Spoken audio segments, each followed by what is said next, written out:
I mean, on the one hand, it's an absolutely beautiful place to break down. On the other hand, like, these signs kind of say it all. There ain't nobody out here. Nobody at all. Ladies and gentlemen, welcome back to Between the Sharks. I am here in Hollywood, California, and according to the Google machine, that is 2,200 miles on the dot to my front door. It's 32 hours if we drive straight through. And this 1979 Camaro is my ride. So this car was getting sold off by a picture car company here in California. So when I went to see this thing, it was tucked in the back of a warehouse, covered in dust, couldn't really get in or around it, but I made him an offer right there on the spot. I ended up taking this thing home for $3,250 American dollars. The tires were 26 years old. Bueno. We got nothing. It broke down at the tire shop. We can't get it to start. So we're in Paramount City, and these are our tires. They don't look so bad from here, but they are dry rotted as hell. It had no window glass. Oh yeah, there's no side windows. So that had been shot out in a movie. So once we got it running again, I was able to limp it back across LA on 26-year-old tires. It's vibrating really bad, but I think a tire is coming apart. Oh, oil pressure, yikes. Don't worry about it. Don't even worry about it. 10's enough, right? 10's fine. I went to the Harbor Freight and bought all the usual suspects. Got the regular old smorgasbord of travel tools here. We installed new to us used window glass. We fixed the gauges and the windshield wipers. We gave it an oil change because the oil was 90% fuel at that point. Come on, buddy. All right. It's thin. And outside of that, I'm going down the list of things I'm realizing now that we haven't done. Like, I bought new belts, but I have not put them on, and this one is clearly eating itself. I put on a fuel filter here. We've had some fuel leak issues out of it.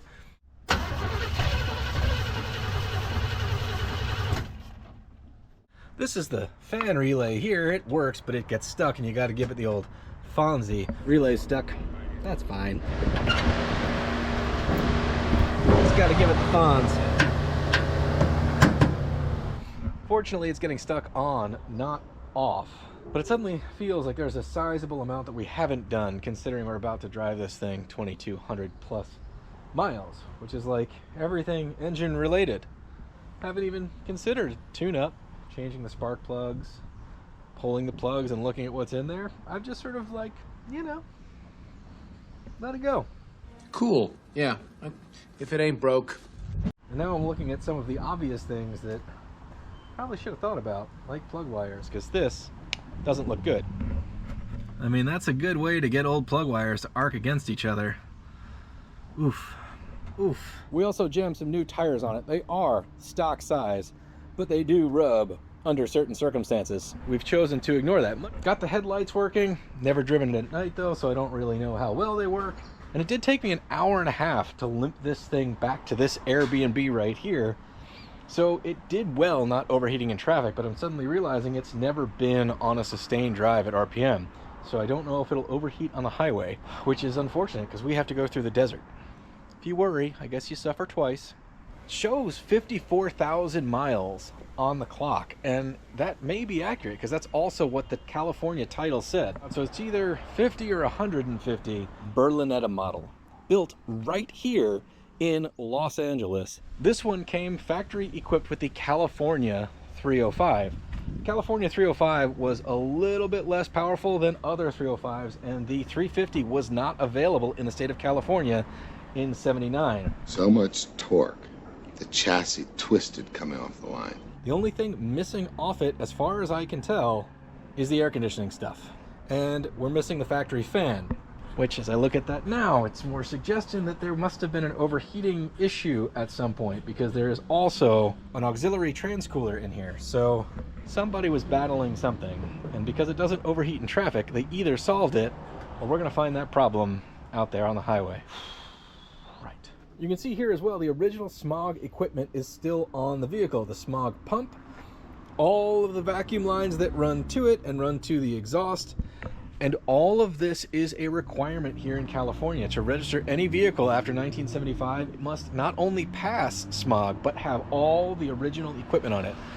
So the interior is a little bit worse for wear, but somehow surprisingly complete. This seat is pretty worn out. The vinyl's in good condition, but the seat frame is clearly falling apart. Tried to fix that. It's not really holding, unfortunately for us. But the body, on the other hand, is incredible. All the places that they rust, this one doesn't have any, which is strange for this generation of Camaro. Everything in the doors is good. Down here, we're good. It's shockingly good. Trunk pan, everything is good. These things are even prone to rusting right in here, which it's not doing. So it came equipped factory with cruise control and a tilt column. This has been all taken apart, I think because the movies put lights in here. So the dash was all half disassembled. It also came factory with 130 mile-an-hour speedo. 79 is the last year for that. And a factory 7 grand tack, even though it's an automatic. Right, jump in. So we are a long way from home, and I have it on good authority that the county authorities, the code man, has been to my house, and I have 10 days to come into compliance. And that is from a couple days ago. So, calculus, carry the one. We got a long way to go, is what I'm saying. I picked up these belts. I think it might be time to go ahead and do a swap-a-roo.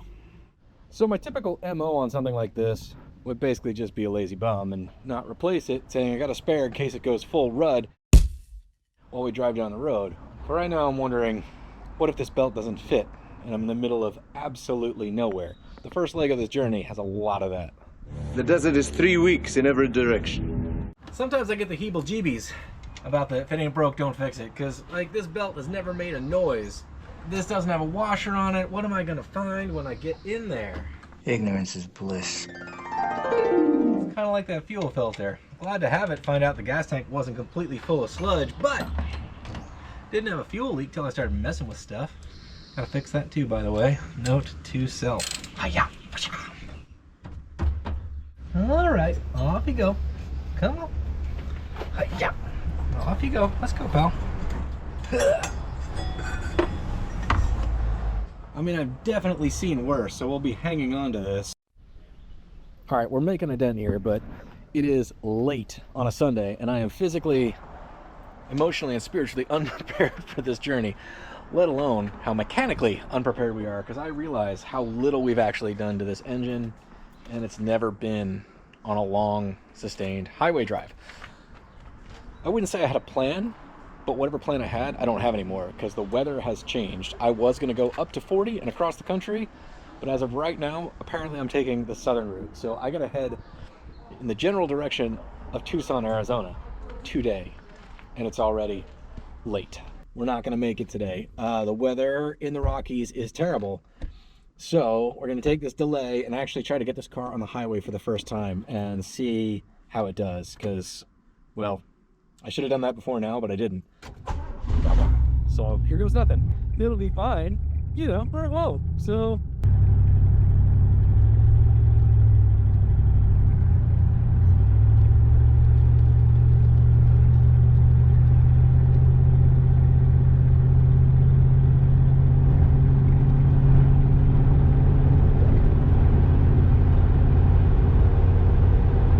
speedometers, it's okay. The hood just blew open.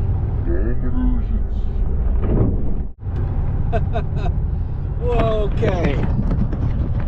That just went crazy.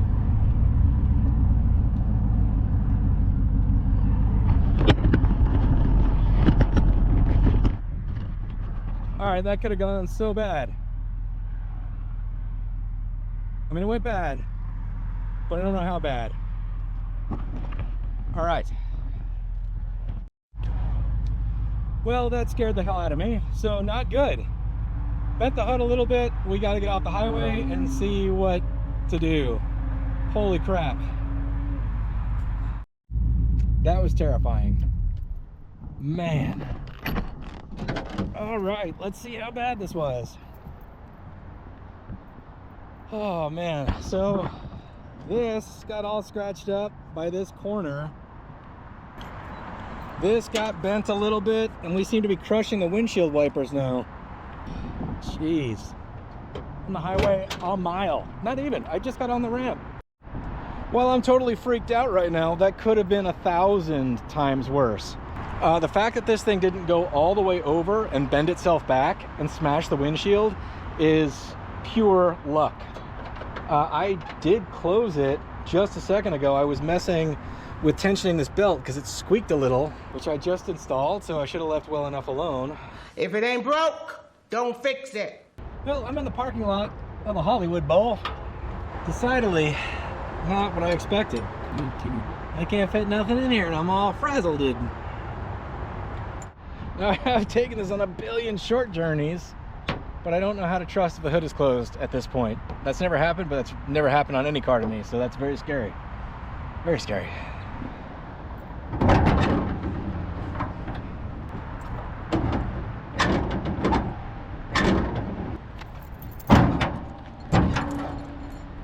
My nerves.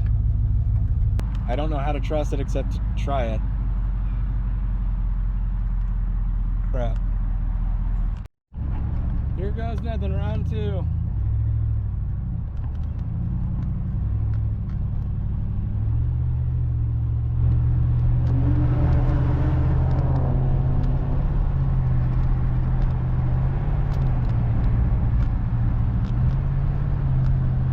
We're doing 60, so far so good.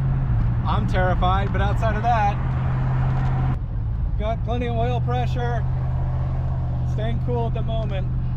I'm not, but it is. So I got it up to 70. A few terrifying miles on it. Alright, I've calmed down a little. We're getting back into Hollywood, but this thing, it's doing 65 with my foot barely on the gas. So I'm thinking 308s, and we should be able to cruise around 70 to 80 without much of an issue. Take 2, round 2. Yesterday was a complete disaster. I tried to get out of here. First of all, my route turned south. Well, the route I had planned was going to take me up through Flagstaff, in through Oklahoma, going to go parts hunting in Puddin's backyard, and then cruise down through Memphis. But turns out it's snowing in Flagstaff, and there's going to be thunderstorms the entire way. Like I would be driving under the storm, and it would be keeping up with me. So we had to change plans. We got to go south. Don't know where we're gonna go. I'm gonna head toward Tombstone, Arizona today, but that's 9 hours away. And we didn't make it 1 mile on the highway when we started yesterday. So I'm super nervous. So it's gonna be a bit of a white knuckle ride till we get the hang of it. But I gotta remember not to miss this opportunity. I'm crossing the entire United States, and there's a lot of great stuff to see. And if I white knuckle it and cannonball, I'll be leaving a lot of interesting stuff sort of in the rearview mirror. She's looking right on the money, so we'll let that ride. We got plenty of oil with us just in case. All right, this is for sure the part that's freaking me out the most. I gotta make sure the hood's closed. And so we're gonna try to bungee it as we close it. Just gotta get it 2,200 miles home. Bungee apparatus test. It's gonna be as good as we get it. Before we go, we're going to try a little junkyard digs technique. When they get some bad luck, they realize they haven't jammed a sticker on, so we're going to jam a sticker on and see if we get a little luckier today. There we go.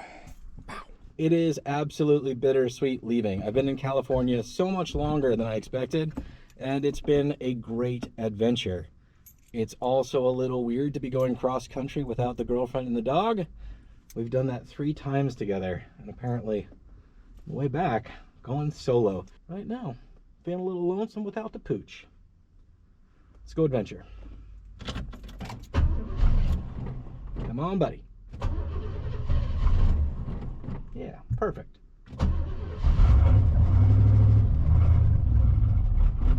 Feeling confident.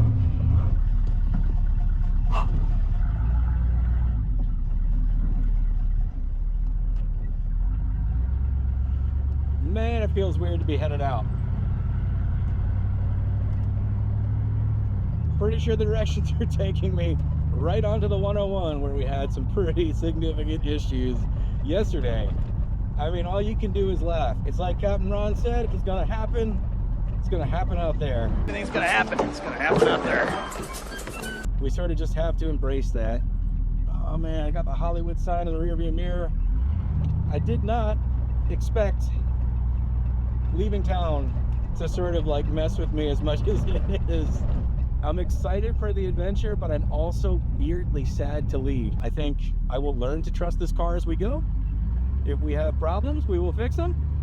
And if all hell breaks loose, we'll push it into a ditch, leave the keys in it, and jump on a Greyhound. Be great. Here we go. It's exactly where we were yesterday. Let's see if we get further today.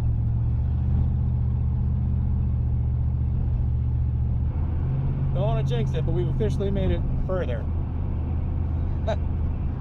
Okay, I guess we're legit on the road. Still in LA, but you know, we're doing 60 miles an hour on the freeway. Got 50 pounds plus of oil pressure. Staying cool for a minute. I know we got a long way to go, like, you know, 2,190 miles, but it's a start.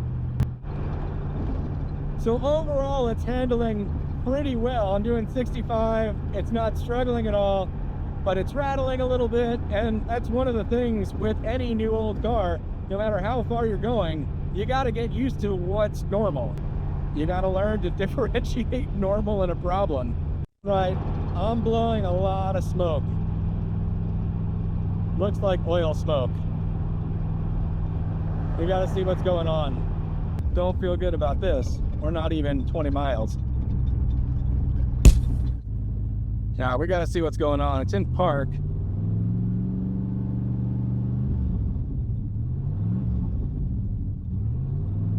The good news is that doesn't seem like it's from the tailpipe. I know I have a small oil leak that's hitting the exhaust, but I'm trying to make sure the engine's not smoking. That's a lot of oil. The whole exhaust is coated in it. Where is it blowing oil from? Using a ton of oil. It looks like it's back here by the oil sending unit, but maybe it's also by the distributor. I can't really get back there. Like, it's not pouring right now. It definitely is when the engine's under load, high oil pressure, and I'm not sure what it's blowing out. It could be the back of the intake, which I can't fix here, but I gotta find the source of the problem and see if I can make it better. I'm worried about it. We haven't gotten anywhere.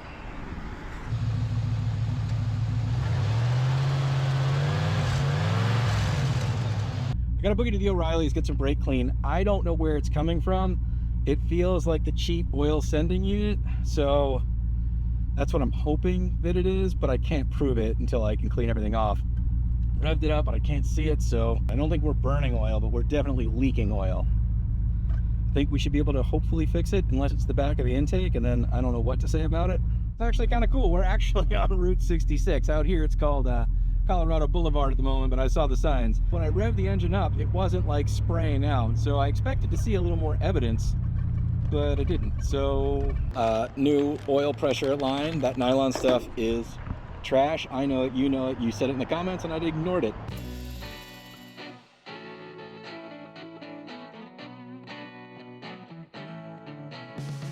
It's a gloomy day, and that matches our mood here, but at the same time, if it were blazing sun, I would be dying. You gotta find the literal silver lining. Why is this guy parking next to me? Like, seriously? Anywhere else, this whole parking lot's a dump and it's empty. It took me forever and 2 more trips into the O'Reilly's to get enough tooling to get this tiny little thing out.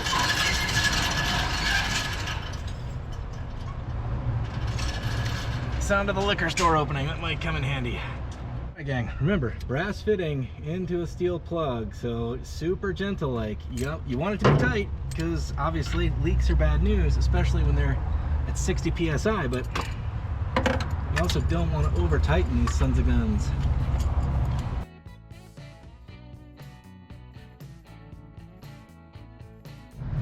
Don't know when that thing snuck in here. Pretty cool though. Feels like I've been here all day, because I've pretty much been here most of my day. New oil pressure sender in. We're gonna fire it up, see if we see any new leaks, see if we see anything that looks like the old leak, and then we're gonna figure out what we're gonna do next.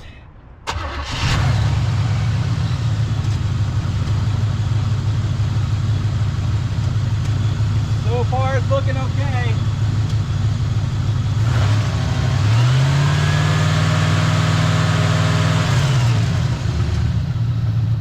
so far so good on that. I don't know what else to do but test drive it. We're not leaking back here at the gauge. Got oil pressure. This definitely seems like it manifests itself more under load. So we gotta go put it under load. Let's go get 10 more miles on it, see what happens, right? Doesn't sound like fun right now, but it's our only choice. I'm also taking my first bath, parking lot. Gallons of water, gang. Already disgusting. I haven't made it anywhere. See a lot of that in my future.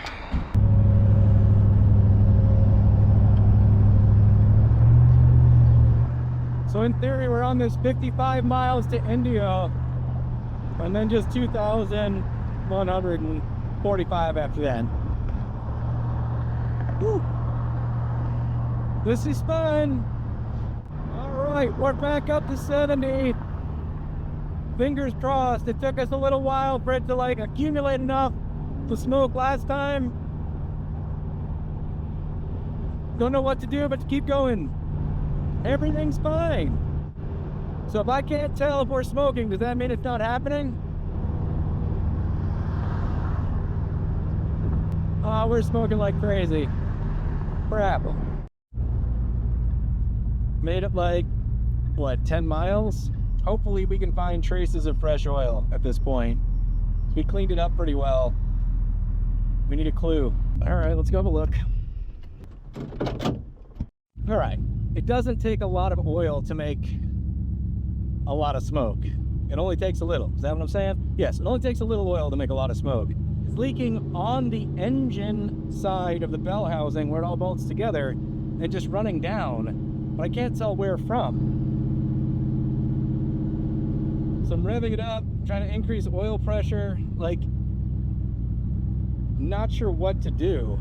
There seems to be nothing coming off the valve cover, so I'm running out of options. Distributor doesn't seem wet, so it's possible there's a crack in the back of the block by that boss, but again, that would be a surprise too. Smear that with RTV, I don't know. I got a tiny little turn out of the sending unit, compression fittings and all, but I just don't think that's it. I can't seem to get it to generate the oil loss in the parking lot. I don't really see a lot of choices, but it's not proving that it can't make it the whole way. I think it's gonna wait until the middle of the desert to decide it's gonna prove that. Adventure time at the Walmart and wherever we are, California. I can't figure out where it's coming from, so it feels like it's either the oil sending unit, the block by the oil sending unit maybe has a hairline crack or something, never seen it, but it's possible, or the intake gasket on the backside on the China wall is leaking, but I can't seem to replicate it in the parking lot. Like, I cleaned everything off and I ran it for about 5 minutes and then revved it up, all that good stuff, nothing. So it takes a while to accumulate, but once it does, it's enough to make it smoky, you know? So let's see how long it takes this time. I've only made it to the Fairplex, which is where I went to the Grand National Roadster Show right when I got in town. Whew. We're so far from home. It's incredible. So I'm a little timid. I'm going super easy on it right now, but it doesn't seem to be smoking a lot, meaning I think it's leaking oil, but I think it's burning off at a slow pace. In theory, I stay on this for 330 miles and we hit Phoenix. This is it's a nerve-wracking start, gang. Adventure, right? Now the temperature's creeping up. I'm not really sure what we got going on. We're about 200. Don't like that. We'll see if the fans kick on. Otherwise, we're gonna need to pull over and investigate. Definitely want to barf a little. Temperature's creeping up way bad. I don't hear the fans. Let's go check real quick before I shut her down.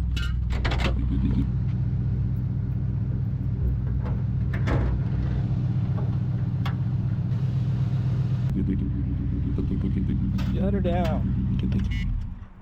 That's not good. She's super hot. Let's see if we can get the fans running. Alright, so if I bypass, the fans are working. So I think it's this relay or it's the thermostat. I'm not really sure, but we can fix that. Oh, this is not fun yet. I think I put the relays in here. Ordered these ahead of time. All right. Plans are working for now. Definitely not gonna lie right now. I absolutely want to barf. All right, that cooled things down quickly. Let's check on this oil leak, because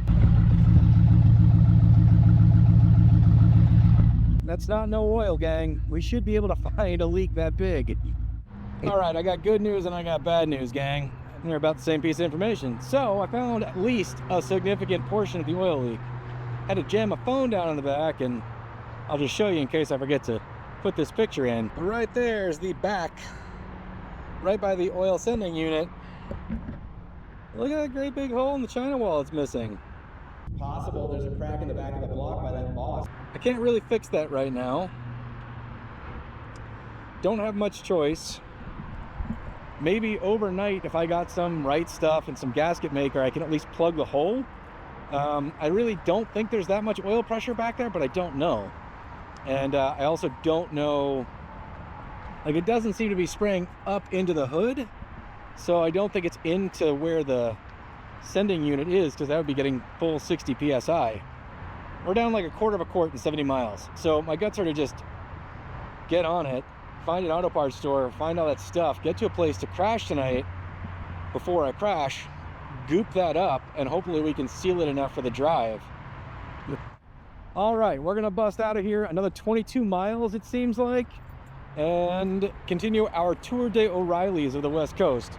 There's one on the route, but at this point, I think I'm gonna go for it, which is, I can go 75 miles back to Hollywood and hang out with my dog and sleep in a comfortable bed and get a shower, or I can continue 2,125 miles, roughly that way, in this gloomy weather.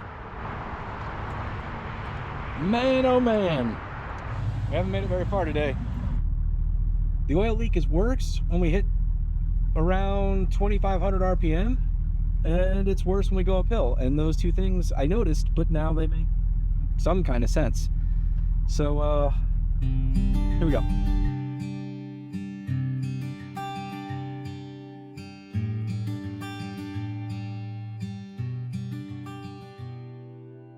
We made it to our second O'Reilly's. The weather is lousy, which is just adding insult to injury, if I'm being honest with you guys. We seem to have maybe remedied our overheating problem, and that's great news that we bought those relays ahead of time. We're gonna get extra oil, extra transmission fluid, because we're gonna cross this line where it's Phoenix or bust, basically. We're gonna run out of parts store, so I need to think of all the things I might need and just get them. Don't want to spend all the money, but it's cheap insurance when you really think about it. All right, I'm getting my butt kicked by day one. I'm like 6 hours in and only 100 miles. I swear, I've been driving this car on short trips with the dog almost every day, and I did not see any of these problems manifest. So it just doesn't want to leave California. You can see the mountains over there. It looks like there might almost be some sun. I'm a little bit bummed out because this is my absolute favorite part of the drive. I love being out in the desert because I'm never on the desert, but it's raining in the desert. So what is going on? All right, that improved my day. What on earth? Okay, maybe this rain will keep the smoke down, so I won't think about it too much. All right, we're like 100 miles in, and that's nothing considering we left at 9:30 this morning and it is now 4:25 in the afternoon. We haven't changed time, which means we lose daylight in 2 hours. It's already raining and gross, so I can't see nothing, and I don't really have much choice except to barrel on. The weather is going to get worse. I just checked. It's coming north to south right now, but if I can get to Phoenix tonight, we have a chance of seeing some pretty desert tomorrow. Small chance, but a better chance than right now. Put 12 gallons in it. Let's take a picture of the mileage. I don't care what the gas mileage is really, as long as we get some miles on it. I checked the oil again. We're a quarter of a quart low. What is that? 4 pints. Is that right? So pint? No. 2 pints to a quart? My brain's too fried. Had to use the internet. So what we're talking about is we've lost 1 cup of oil. So that's great. We are 290 miles from Phoenix. I'm gonna try to go at least another 100 miles before we stop. I'm just gonna tune all the problems out and pretend like I'm used to them already, because I gotta get used to them. There's also a dog at this gas station that is sitting out and it's wet, and I had to go talk to the gas station attendant and ask whose dog it was, because I can't leave a dog. You know what I'm saying? Apparently it's the next door neighbors. They come over here all the time to get free snacks from the people who see said dogs. I was about to be one of those people until I asked. All right, we are gonna jump on the highway and see if we can get ahead of this rain, because what else are we gonna do? You know what I'm saying? All right, sure feels like we've been stuck in downtown Bummersville for like 6 hours. So let's put some positive energy out there, have a chuckle, listen to some car talk, and hope the sun will break through, because we're out of time for that, because the sun is gonna set and we are headed in the time traveling direction that is the wrong way, gang. Because it gets darker sooner. All right. Hey, but look at that. You kind of see some mountains up there with some sun patching through. Maybe we'll be good. Maybe we will. All right, see you guys when the next thing happens. Oh man, there's some sun in the valley, and we need it. We need it so bad right now.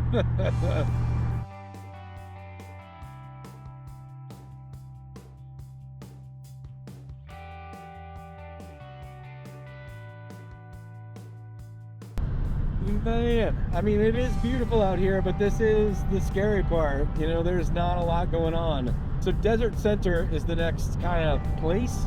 I feel like we need to stop, check all the fluids. Oil pressure's been holding right around 50, staying in temperature just the way we're supposed to. Everything's so far kind of holding together. The smoke cloud, though, it's still happening uphill above 65 miles an hour. So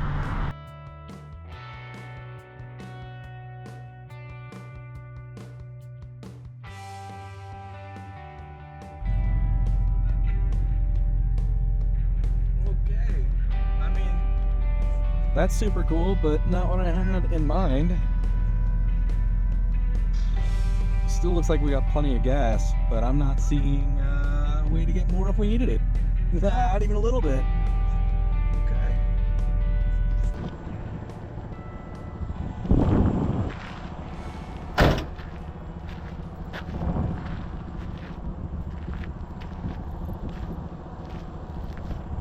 All right, gang, we've been doing between 60 and 80 here, and we're only down about a quart after a couple 100 miles, so I think it's okay.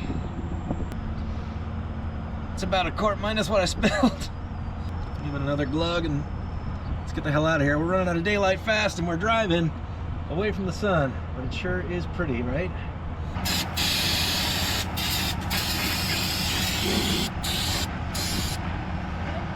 What's that?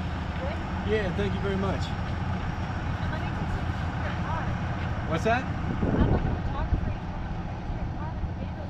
Take as many pictures you want. I'm gonna hit the road in like 5 minutes though.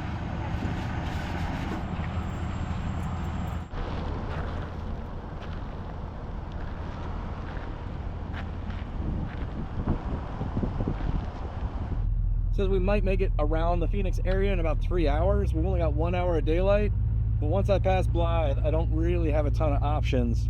So we're gonna boogie. We're gonna boogie the best we can. Things doing all right. We're starting to learn its problems and be comfortable with them, right? But check this place out. This is 200 miles. I think if Blythe is 40 miles away, if I get fuel there, I should be able to make it to Phoenix without any issues on fuel, at least. Back after it. Bangarang. Whew. Beautiful out there, though. All right, so we're swinging off to Blythe. Gonna fuel up, and then I think I'm gonna press my luck. I think I'm okay with pushing through a couple more hours. Trying to figure out how many miles we've done. It's possible 22 miles a gallon. We're to the last stop before we get into Phoenix, which is another couple 100 miles away. Same as what we just did, but I'm feeling the rhythm on it a little bit, so I think we're gonna go for it. I just can't stop here. I didn't want to drive into the night, but I just, you know, I want to get into that next time zone, into civilization, assess in the morning, see if we can get this thing kind of centered. I was gonna say back on track, but that's unlikely. I just, you know, centered. All right, we got these LED things set up from the O'Reilly's so we can see our gauges, because I didn't wire our lights into them, and clearly nobody before me did either. Let's hit the boogie machine. It is hot in this car right now.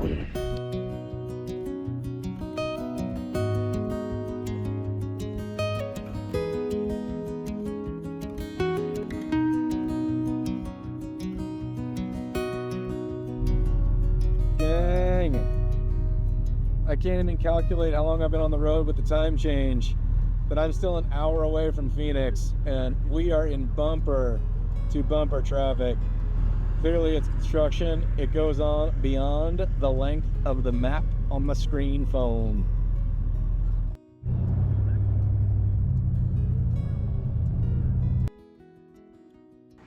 Nothing romantic or exciting about this. I thought I was going to be in Tombstone at Tombstone's oldest hotel this morning, but sometimes when you take an old car like that, the adventure is not what you see or do necessarily along the way. That's part of it, but there's the other part, which is the car is the adventure itself. Like, can you MacGyver it back together? And we did, and the car did great.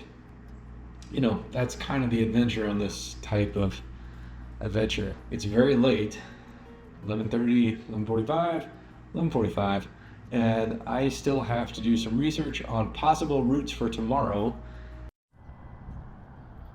Good morning, everybody. I think I got about 5 hours of sleep. The car's still here though, so that's good. I want to clean this up a little bit, see if I can solve a little bit of my oil spraying issue. And if I can turn my brain on enough, I'll tell you what I think it is. But I got a couple lousy hotel coffee, and maybe that'll help you do it.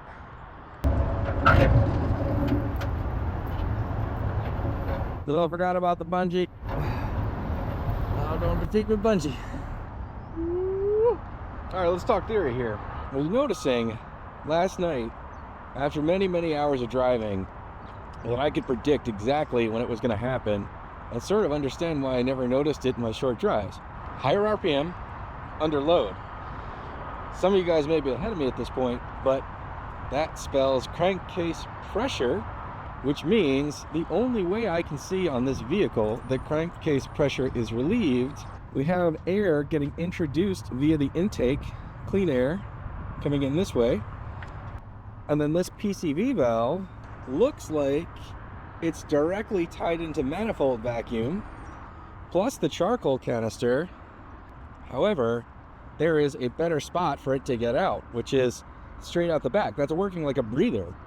So Dr. Science thinks that that's either maybe we've got some blow by, but maybe it's just the path of least resistance under the time that we would have the most crankcase pressure, high RPM, under load, uphill. If I'm seriously putting in a quart every couple hundred miles, we can make it own that, but I think we can make it a little better. I'm gonna need so much coffee today. It also occurs to me that's why I could not recreate the problem. I could rev it up all day long, but the engine wasn't under load, so I could not create the oil leak. Yeah. Pretty sure I got my engine block fixing tape in here somewhere. Yeah, you look like the right stuff. All right. Here's the plan, Stans. We're gonna give it the old 1-2 punch of engine block fixing tape and engine block hole be gone. All goopy goopy. Take our engine block fixing tape. Should have been MacGyver. He would have just used their gum wrapper. All right, I'm like 16% more fresh. We let this thing sit for like an hour and change. Maybe my little MacGyver patch worked. I mean, my engine block fixing tape. So I wonder if the PCV valve is bad. I feel like I'm on the hunt, but I don't know if I'm onto it. You know what I'm saying? That sounds fine. I'm gonna clean it out with some brake clean. That's how you check them. See if they rattle. I've been reading about these, and I thought they worked the opposite way compared to what the internet is telling me they do. The internet says that's open with the weight sitting on the bottom. And then as vacuum increases, it pulls the little doohickey toward the front, closing it off, which to me is the opposite of how I thought it worked. I thought the vacuum pulled it open, but at this point, if you look anywhere on the internet long enough, you'll find both answers. And now that Google's giving you AI answers, it's taking all the wrong information and just repeating it, because that was what was on a forum at some point. All right, so this is the best I could come up with. I might be able to make it work, and if it kind of works, I might be able to create a road draft tube out of it by running some fuel line down and have what is essentially an old school pressure draw that pulls off the road. But let's just one thing at a time, gang. All right, it's not the most awesome thing ever, but it's another point for air to get in or out.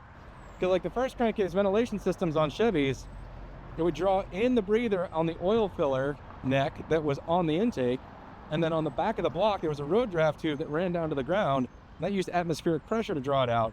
So anything that like keeps it from blowing out of the back of the block is what I'm about right now. Just this all seems too loose to do the vacuum thing that it needs to do. I'll just go get another one, spend another 15 bucks, because who's counting at this point, right? Just notice this. This side has a PCV valve connecting the clean airflow to the block. That's weird, because in theory, what's supposed to be happening is there's a little filter in here. Air comes in, gets cleaned, runs down into the crankcase to create, you know, positive airflow into the crankcase and then back out the PCV. But if this has a valve, I don't know what's going on here. So we're gonna get a breather for that. Will it solve our problem? I have no clue, no idea. This is what you had in mind, right? Like, oh, America, road trip through the great Southwest, cross country. Here we are in a rainy desert at a strip mall. That's just how this one's gonna be, gang. Hopefully we can get the hell out of here, find some sunny desert vistas, because right now it's just gross. It's gross. I'm getting rained on. All right, so I popped that off. So that's got a full PVC on it. I don't think that's correct, but not 100% sure. It should just allow air in. If you know, put in the comments. But right now we're going with a breather on that. We'll hang on to this. Feel like I should put maybe some hose clamps here and here, but come on. So way back in the Wayback Machine. Harbor Freight. This is exactly why you keep these things in your vehicle. And then this car is a disaster, but I do not want to repack it in the rain. So I'm gonna say maybe we'll take a break somewhere down the road and do that, but that's not true. We're gonna shove everything in and get as far as we can, right? Right. Go team, we got a plan. I made a little road draft tube right here. Theoretically, that'll allow some pressure to go out that way. And if it takes oil with it, it's not on the exhaust. I can live with losing some oil. That's not the issue. The big smoke cloud is a bit of a bother. All right, I'm wet. I'm somewhere outside of Tucson in the suburbs. It's late. I gotta check out for my hotel. Then we have 9.5 hours to drive, plus a 2-hour time change. All right, we gotta go. We gotta go. We gotta go. It's only day 2. All right, team, it's nearly 11. I started working on the car at 7:15 this morning, but there's only so much self-inflicted stress I'm really gonna allow myself here. We got a long way to go. Unfortunately, this trip is still ill-fated. 2 bad choices.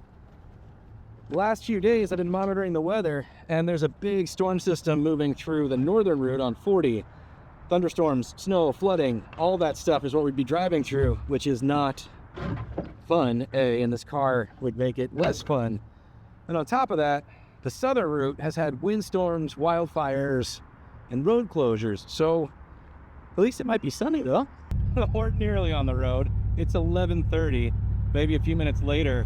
I've been trying to sort out what's going on south of us, but I-10's closed to the south, and I'm trying to confirm that it is not because of windstorms that are making, gust storms that are making zero visibility. Well, apparently I'm getting on the highway right now. Okay, I was gonna get gas first, but apparently we're just gonna do this. Here we go.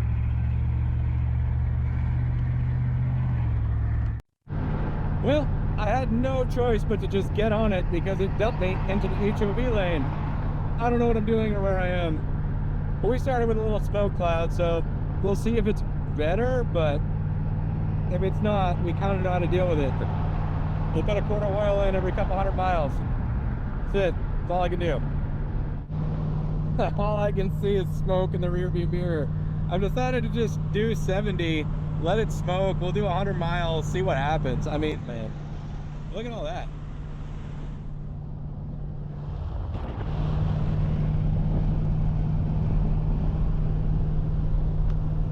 Still not a bad view, except for out the back, which is nothing but smoke. It's also reminding me of the Junkyard Diggs wagon trip from LA back to Iowa with no front main seal and no reverse in that wagon. He was watching the oil gauge the whole time, and when the pressure dropped, he filled it up. Our situation's not nearly that bad, but I am still watching that oil gauge just in case we're losing more oil than I think we're losing. So far, so good.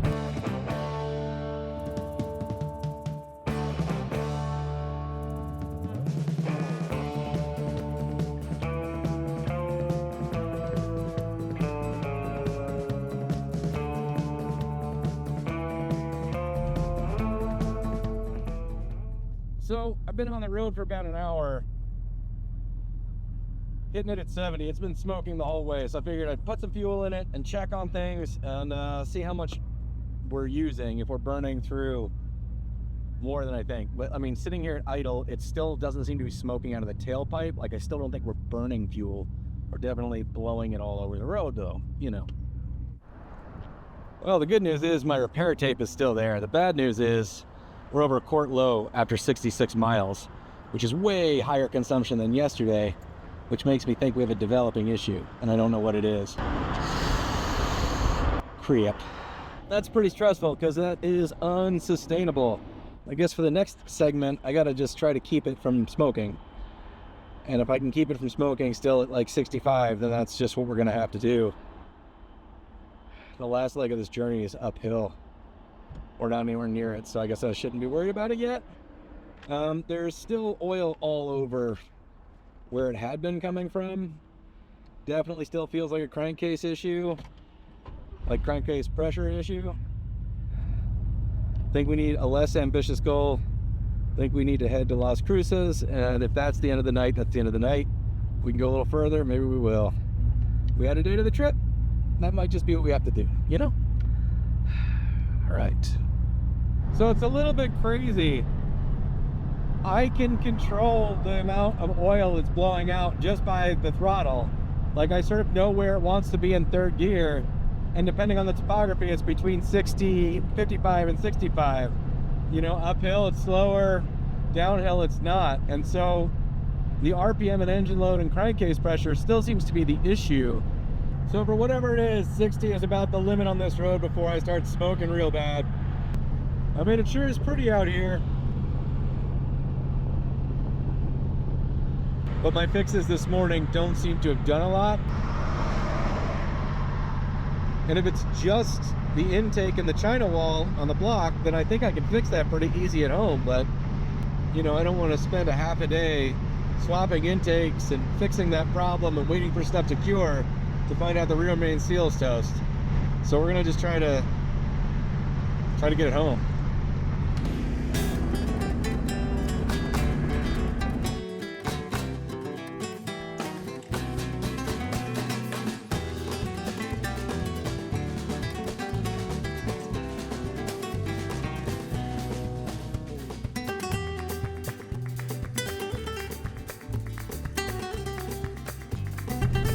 Well, temperature's creeping up. Feel like I need to confirm the fans are on. Yeah, I don't feel like we've made it very far. 40 miles or so. Man, we have so far to go. Temperature just came down. Guessing the fans are going. Do we just get back on the road? Let's just get back on the road. That truck behind me said, let's just get back on the road. Well, apparently I can't just get back on the road. So the universe is saying something. A, it's saying, hey dog, look at this.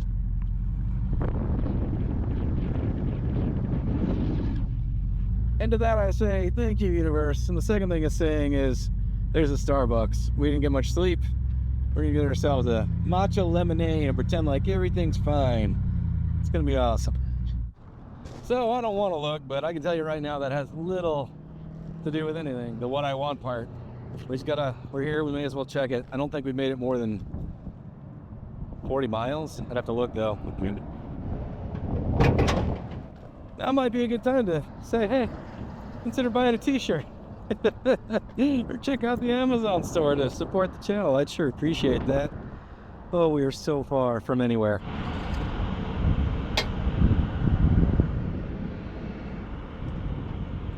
Saying we're another quart low. Yeah, that would suggest our problem is getting worse. So I did make some changes this morning, but I guess I could change back. I can't imagine how that would make it worse, but maybe it did. This is way worse than yesterday, and that's bad. We're a long way from home. Okay, so we're losing oil at a significantly higher rate today, so I'm undoing what I've done earlier. Like, there's so much oil coming off this car, it's leaking off the gas tank now. That's bad. So I'm gonna fire it up. We're just gonna let it run for a second. And we're gonna see if it leaks, because I don't think it's leaking at idle, which means it's just leaking with crankcase pressure. So you guys figure this out before me. Just send, you know, signals through the universe back to where I am, when I am, and help me solve this.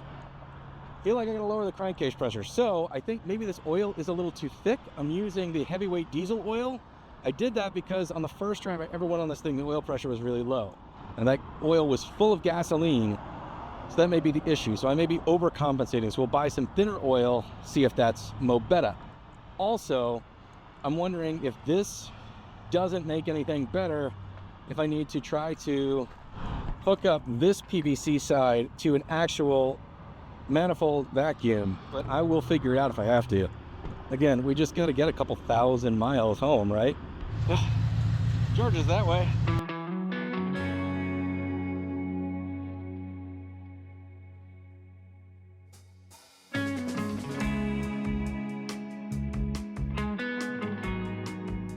She's how she was, so we're gonna try to get some miles on it. We can't lose a quart every 60 something miles. We won't be able to keep oil in it. Wish me luck, gang. Look. Sad to say, my optimism is shrinking. How do we make it worse? How do we make it worse? There's a way, because I did it. So did it. All right.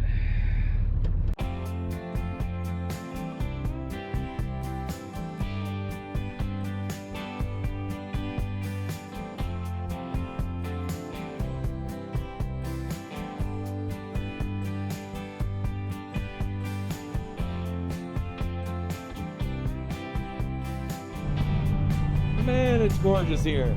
Look at these boulders. Look at all that good stuff. Definitely lightening my spirits a little bit. We'll pull in somewhere after right around 100 miles. We got about 25 to go. Thinking Wile E. Coyote lives around here. It actually seems to be running a lot better. I'm doing 70. It's smoking, but you know, if I gotta put oil in it every 100 miles, if we can maintain that, that'll be the new normal. But for now, let's enjoy some of this.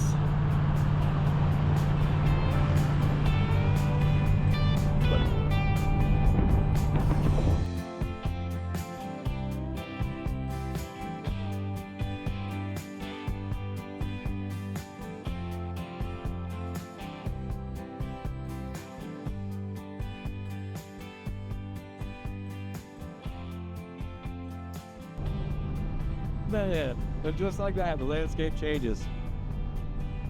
It's worth driving through here, man. I definitely recommend it. Don't know if I recommend the jalopy like this, but I recommend the drive. All right, we're for sure still losing oil. It's smoking now, but it's been doing what feels better, and 65 to 70 with minimal effort, which after I changed things, 60 miles an hour was like the cap. Obviously topography is changing, altitude, all sorts of stuff, but feels like it made a difference. I just don't know how much oil we've lost. We're still holding. So we're 98 miles from our last pit stop. I see an auto zone. I'm gonna pull in, get more oil, maybe some more ways to rearrange our vacuum situation. My fingers are extra crossed, if that's actually a thing, that we have some improvement by returning to the way that it used to be. Losing a quart of oil every 60 miles, like, I know, guys yelling at me, the car's smoking, so that's bad news. All right, gang, what's the over-under on this one? 100 miles, we were losing over a quart in 60 before. Is she empty, or did it improve? Fingers crossed it improved. We're doing better. She's down a little over a quart, but that's significantly better than a quart in 60 miles, which means it is crankcase pressure related. So let's see if we can dive in and make it even better. Not better, like less bad. We're going to run this up to our air cleaner, and then I'm gonna run this PCV valve on this side to another vacuum source. There's a T fitting with right here. We're gonna dive in on that. Also, I think I may eliminate this line right here because the other side of it's not going to anything.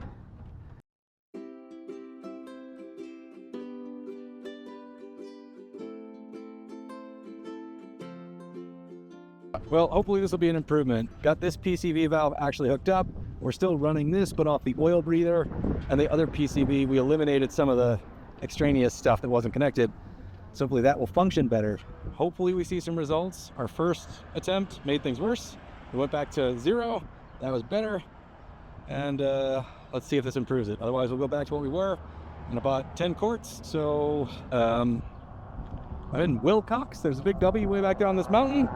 There's a grocery store and a gas station. So we're gonna top off, go get some snacks for later, because I'm gonna keep going if I can keep going. I was gonna be here yesterday morning. Can't tell I was running a little different. When you mess with vacuum stuff, sometimes you're asking for it. 5 p.m. local time in Arizona. When we get into New Mexico, we're gonna end up an hour ahead. I don't know what that means for us. I guess that's 9 o'clock. We're 3 hours away from Las Cruces still, so not my ideal situation, but it is my situation. All right, here's the good math and the bad math. Good math is 7.2 gallons. She's still getting 20 miles a gallon. Bad math is, I feel like that means we've only gone 200 miles today. Sounds all right, right? You just pay attention to every little thing, you know? Every little thing. Trying to feel the machine. Feel it in your body. Feel it in your ears. Fortunately, the way I'm feeling it in my gut is what makes me the most nervous. All right, that's really pretty. Fingers crossed we make it 100 miles before we need to stop and fix something that we just fixed or tried to change or make better. You know, the odds of that are, I don't feel confident, but I don't really have much of a choice. Onward, we'll pull over when we have to.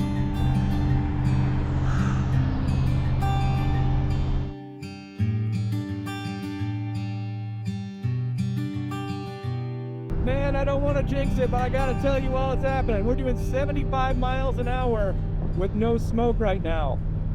We've been on the road 10 miles, and by now there's usually a huge plume. We're at a slight grade, and so that would normally do it too. Again, I don't want to jinx it. We're in way too soon, but if we relieve some crankcase pressure, hopefully we've made it better. Oh man. Oh man, that would be great. Definitely not gonna get busted in a speed trap though. Just came across one and nah, I wasn't even close, gang. 75 miles an hour is the speed limit out here. We saw right on it for the first time today. Wait a minute, I'm excited now. I'd be proud if this thing got a ticket. I'd put it on the refrigerator, you know what I'm saying? Oh, we were doing so good. Made it 15 miles. Does not seem like we're smoking, but the hood's bouncing around. So I gotta double check. That hinge looked like it might have moved on me. I hope not. I'm trying to figure out if there's just a safe place to pull over, just to jump right back on the highway. I don't really know if there is. Just gonna back up. We're gonna do it right here on the overpass. Not my favorite idea, but we're gonna do it. All right, I didn't want to turn it off, but I know I need to. It's gonna take a minute.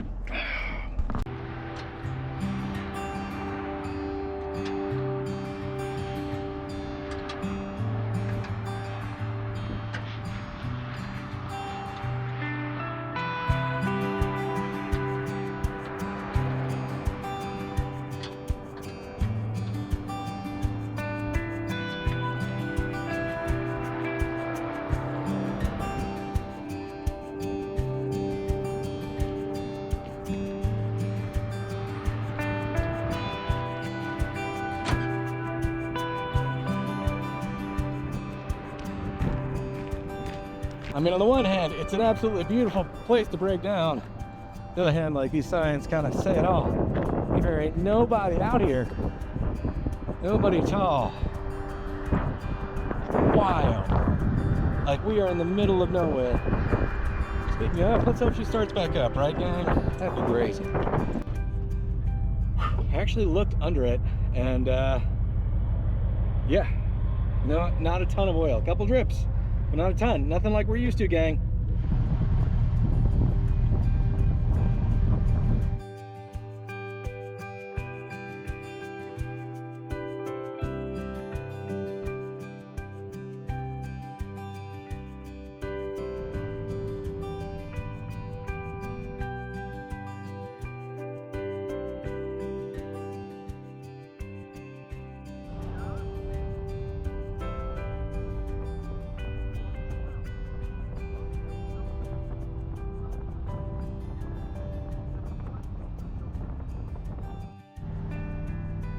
Alright gang, there's a beautiful sunset behind me. We've gone 100 miles. 100 miles. No clouds of smoke behind me. Plenty of oil pressure. Staying cool. And we're cruising between 75 and 80 this whole way. Fingers crossed. I got 100 more miles to go to Las Cruces. I'm going to keep jamming. See how we do. It's going to get dark fast, and that's probably going to be where we call it a night.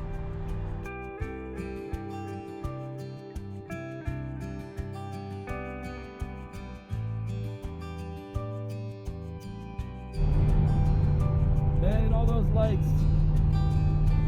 The Las Cruces sign. Do we have any oil left in the car at all? All right. Do you not see what I don't see?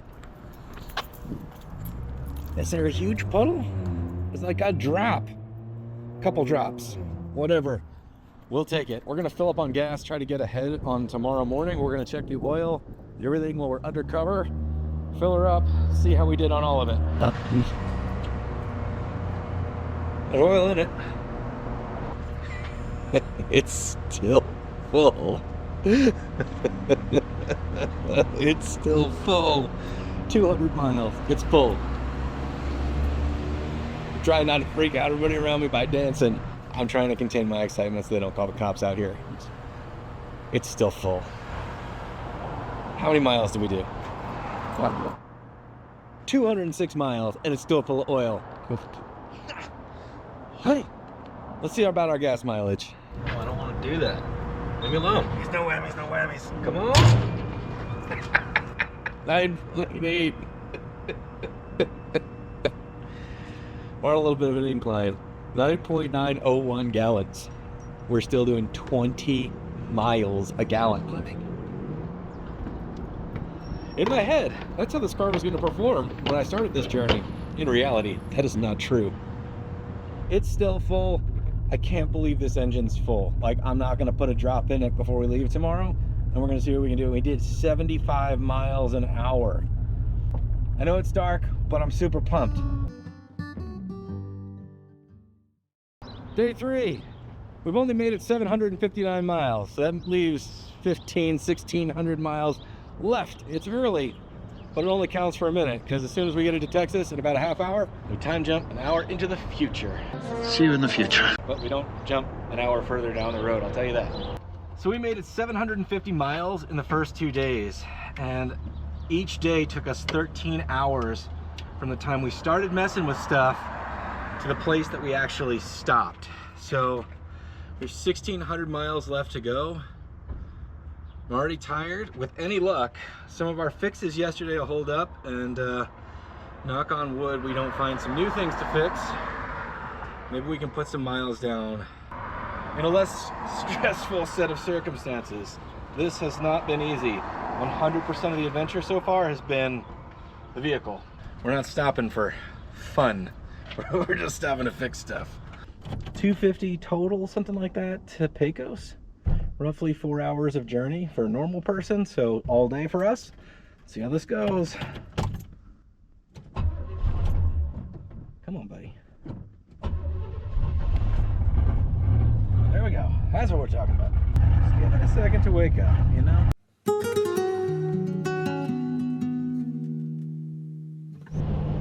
I can't tell if I'm just paranoid because my nerves are shot in general, or if I actually smell coolants. Staying cool, I guess it'll become evident sooner than later, won't it? When you get beaten down a lot, getting your butt whooped, you start to like expect to get your butt whooped. Well, I guess we could pull over real quick and see. I think I'm actually smelling cows. I think out of paranoia, cow manure and coolant may have just enough of a similar smell to like freak a guy out. The mind does incredibly strange things when you're alone in the middle of nowhere, and your only way home is a great big question mark. I went with my cow theory, but now we're in El Paso, halfway to where we wanted to get, and it's getting a little warm. Feel like the fans aren't running again, and I mean, this is kind of why I don't like electric fans. It's weird. I heard the belt squeal a little bit as soon as I pulled in here, so I guess the fans just kicked on. I don't know. Let's see. Literally just sitting here and it just cooled down.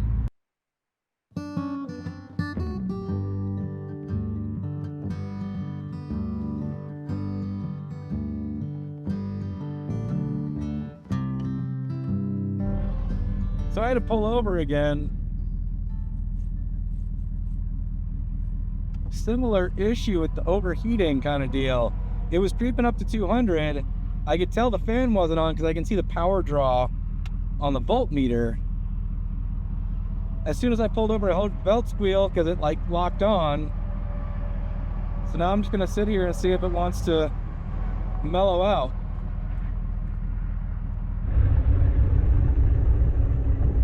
But look at this.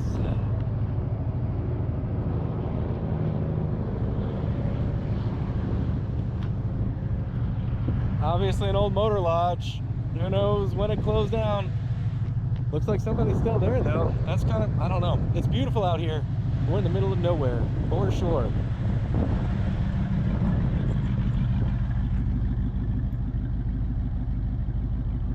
I think to ease my mind, I'm gonna look and try to log where the thermostats are for this thing. I think the thermostat that's reading the temperature and the thermostat that kicks on the fan are in two different kind of places. So it's not that hot out. It is beautiful, but it's very nice out. So it's not like blazing. So I'm wondering if just the air running through everything is doing a decent enough job to cool one thermostat but not the other. Just a theory. I don't know. Don't know what that is, but it's cool.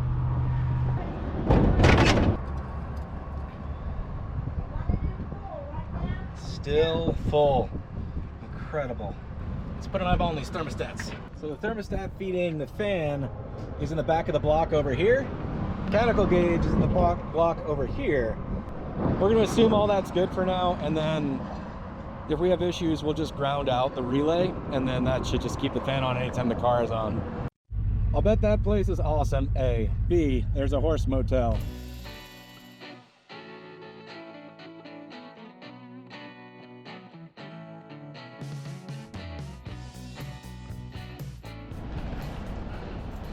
Look at this place. Really cool.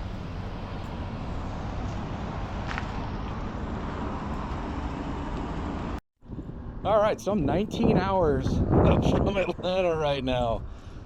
It's beautiful out here though. Check out this old sign, Magnolia something. It's neat. It's 12:41, crossed into the next time zone, so one time zone left, I think. We're gonna head generally east, right? Shouldn't have had to think about it that hard. I'm whooped, gang. Check out all those dust devils. That's pretty cool.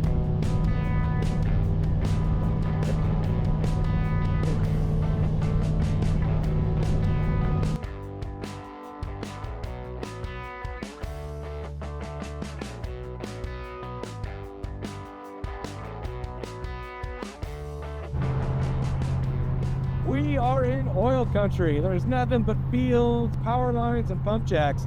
People get real bummed out about this part of Texas, but I think it's kind of fascinating. With any luck, we'll get to the far side of Dallas tonight. I don't mean I have to push it a few hours into the dark, which I don't like doing, but that's a major metropolitan area. It should be well lit up, and I'd rather not be on the wrong side of it for the morning commute. We're driving over the rumble strip here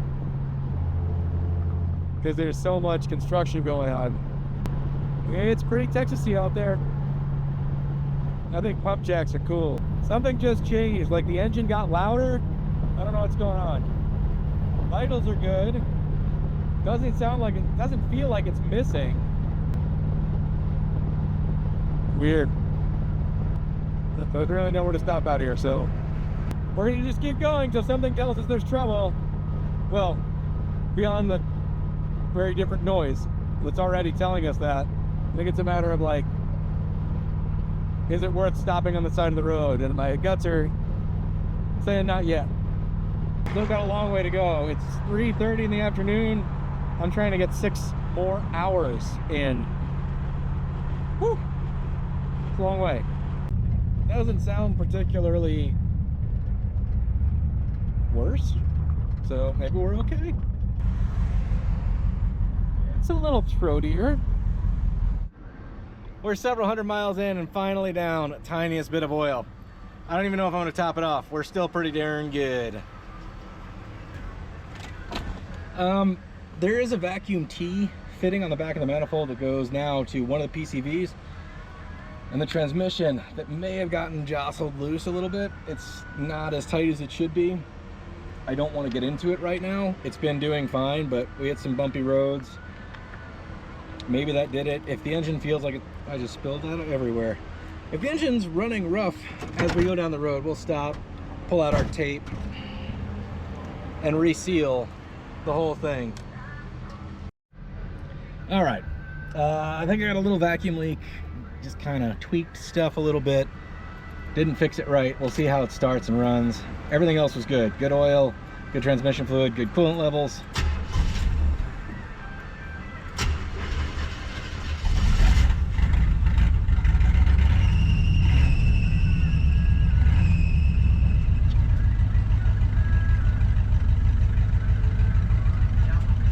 It's running a little uneven. Let's see if it's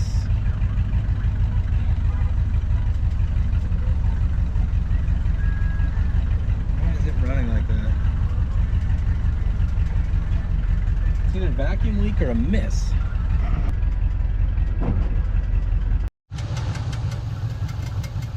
Oh boy. Is that a valve? Hitting the valve cover?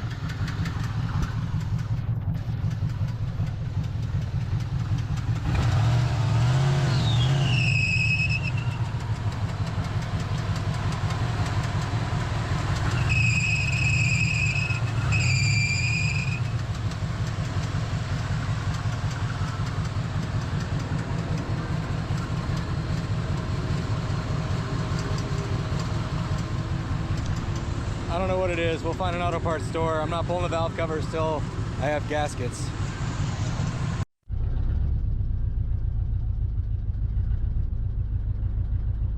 Starting to feel super valvey.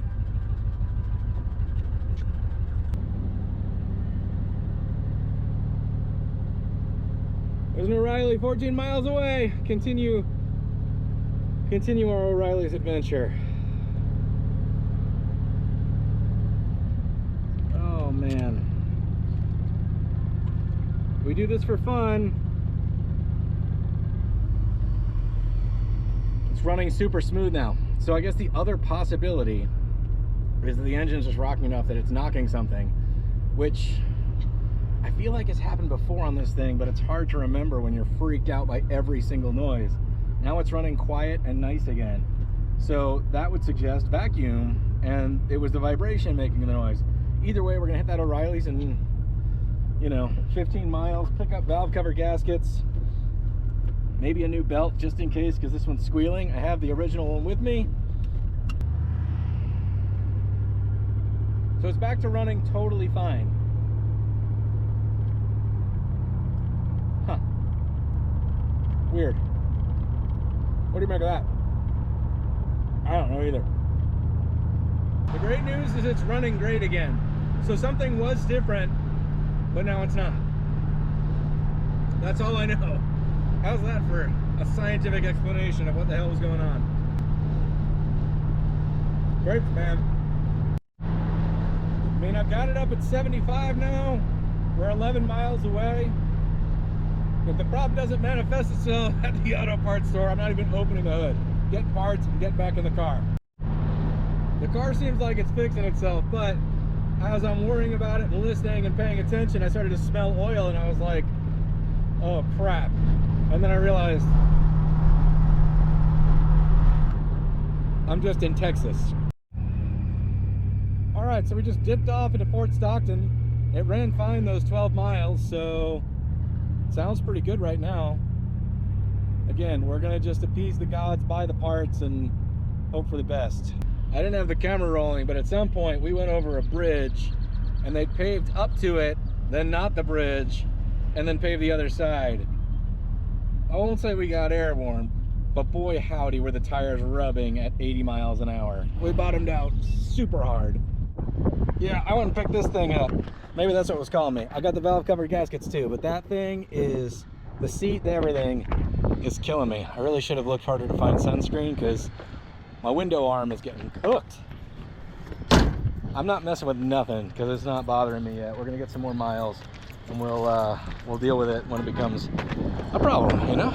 I mean, seriously, if it's half running good, I do not want to take it apart and hope that I'm fixing a future problem. Get out of this box. Crying out loud. Here we go. Yeah, we're just gonna go. So we're still 5.5 hours from Dallas, no stops. So we're gonna be on the road for a while. So I've had a ton of time to contemplate this oil issue. And I think I'm really surprised at how much crankcase pressure created a problem, to the point that I think I have misdiagnosed or partially misdiagnosed every oil leak I have ever had. Because we went from 66 miles using over a quart to hundreds of miles using no oil. And that's on the same vehicle with no other changes except positive crankcase ventilation, which makes me realize that back in the day, the road draft tube came out directly of the crankcase and then used the actual draft from the road to create a suction force, which just having breathers in your valve covers doesn't do. Bet my murder van would have been way better off if I'd invested a little bit of time figuring out the PCB system. Just saying. I also wonder about that Junkyard Diggs wagon, because he kept putting thicker oil in it. He knew the front main seal was bad, and it didn't seem to like leak out a ton overnight, but it sure did while he was driving. And I wonder if crankcase pressure could have been contributing to that, because with this, the first thing I attempted was to add more ventilation, just with breathers and stuff. and that didn't do anything. But as soon as I like gave it some vacuum to actually pull some of the pressure away, everything cleared up. All the leaks. Shocking. Anyway, it blew my mind because I also realized that if I'd been driving this car in LA or Atlanta as a commuter car, just 20 miles each way, I would have just said it has an oil leak and I would have just kept topping it off. I never would have figured it out. So I learned a lot. A lot. Weird sounds are happening again. Same one. We hit some more rough road. I'm not really sure. Vitals are all good. The drive to an exit, if it doesn't fix itself by then, we're gonna pull over and take a look at it. So it's been another 20 miles or so. It seems to be driving fine. We're in Big Spring, which is like the next town, so may as well pull over while we're here because the towns are somewhat further apart. I see no reason for alarm. So we're gonna keep going. Fuel stop in Abilene. That's who knows how far from here. We're just, it's on the way. So.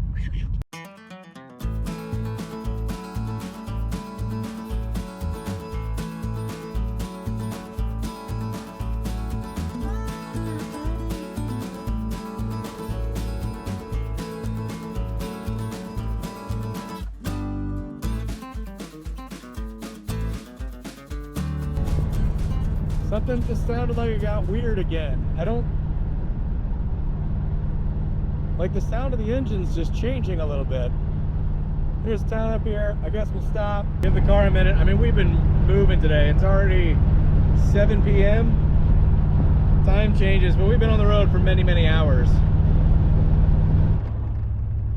It's a little sluggish. I mean, I'm wondering if we finally melted the spark plugs or the plug wires. Yeah, that's lousy.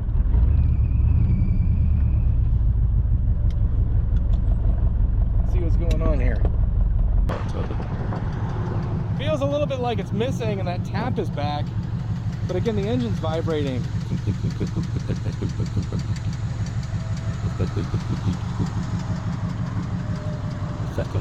Sounds kind of like a valve. Let's go pull it in. We'll fill it up. We'll put oil in it. Did it just fix itself? Maybe it just needed a minute. I don't know, man. That's weird. Again, we're like clearly in the middle of absolutely nowhere. Also, this is a pretty significantly loose vacuum fitting. As much as I want to, I don't think I can ignore that anymore. Thanks, billboard. All right, we're gonna fix the vacuum leak first and see if that changes anything. I don't want to say what everybody's thinking. That sounds a lot like a rocker hitting a valve cover, but you know, I guess it could just be loose. I did buy valve cover gaskets, but feels like digging in there is going to be more than I want to do, especially right now. Sun's setting and I'd rather be driving closer home. But I got my vacuum leak fixing tape and I'm going to try to deal with this and see if that gets us anywhere. And that son of a gun is loose. Like super loose and hot. In case you're wondering, this thing is 11 billion degrees. Guess that's why they put those windmills back there. Feels way tighter. It was definitely just spinning by hand before. Vacuum line hopefully fixed. Good. Oil added. Let's hope that she's running as smooth as she was most of the day. So, please, please, please, please, please.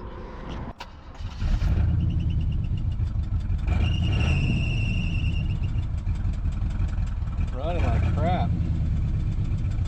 It's got that tap. Shit. Oh no.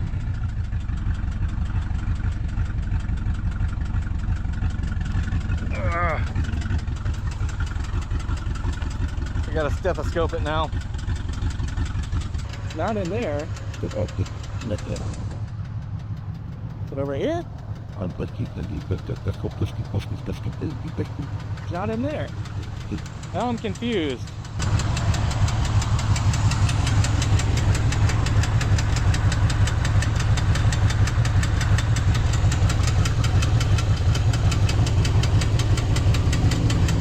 in there.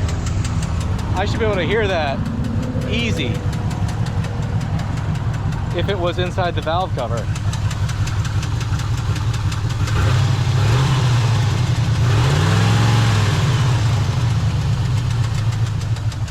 Definitely sounds valvey though.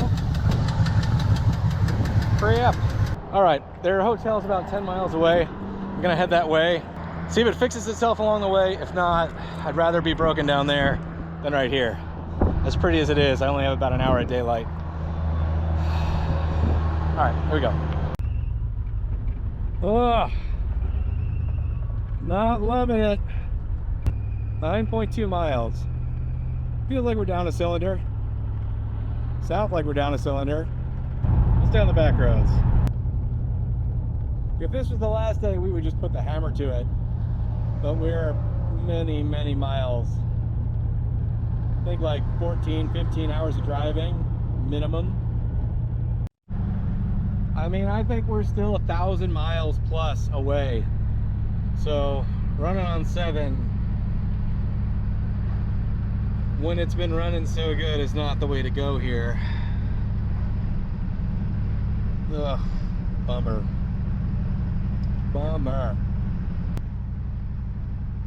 See if I can stay on the side road as long as possible. Like, it's getting down the road, but sounds a little off. I do wonder about the spark plug wires though too. Most commonly you end up with a 5-7 misfire because they're right next to each other. So if those plug wires are rubbing, but I'm not really sure. Guess we'll find out sooner than later. Hopefully.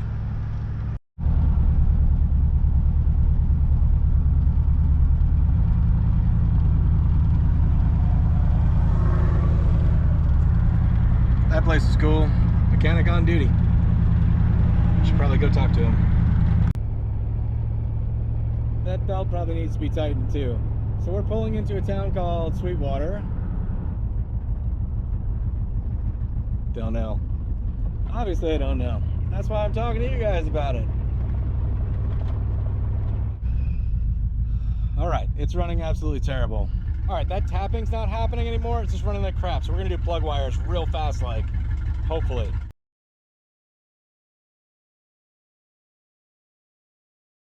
All right, those were super old. A lot of them fell apart. So with any luck, our misfire was related to this, or our dead cylinder, or whatever we want to call it. My brain, come on, you guys. I can't even think of the words to describe the thing that's caused me the problem. On a small block Chevy, old plug wires, and these were all zip tied together. And because cylinders 5 and 7 fire not basically, 5 and 7 fire in that order, so sometimes if they cross arc, it kind of misfires on 2 cylinders. Here goes nothing.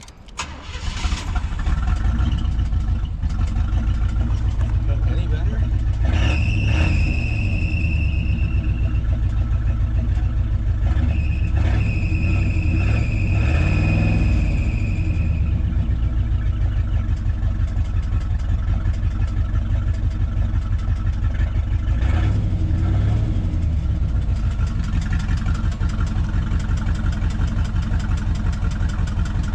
What is that stupid sound?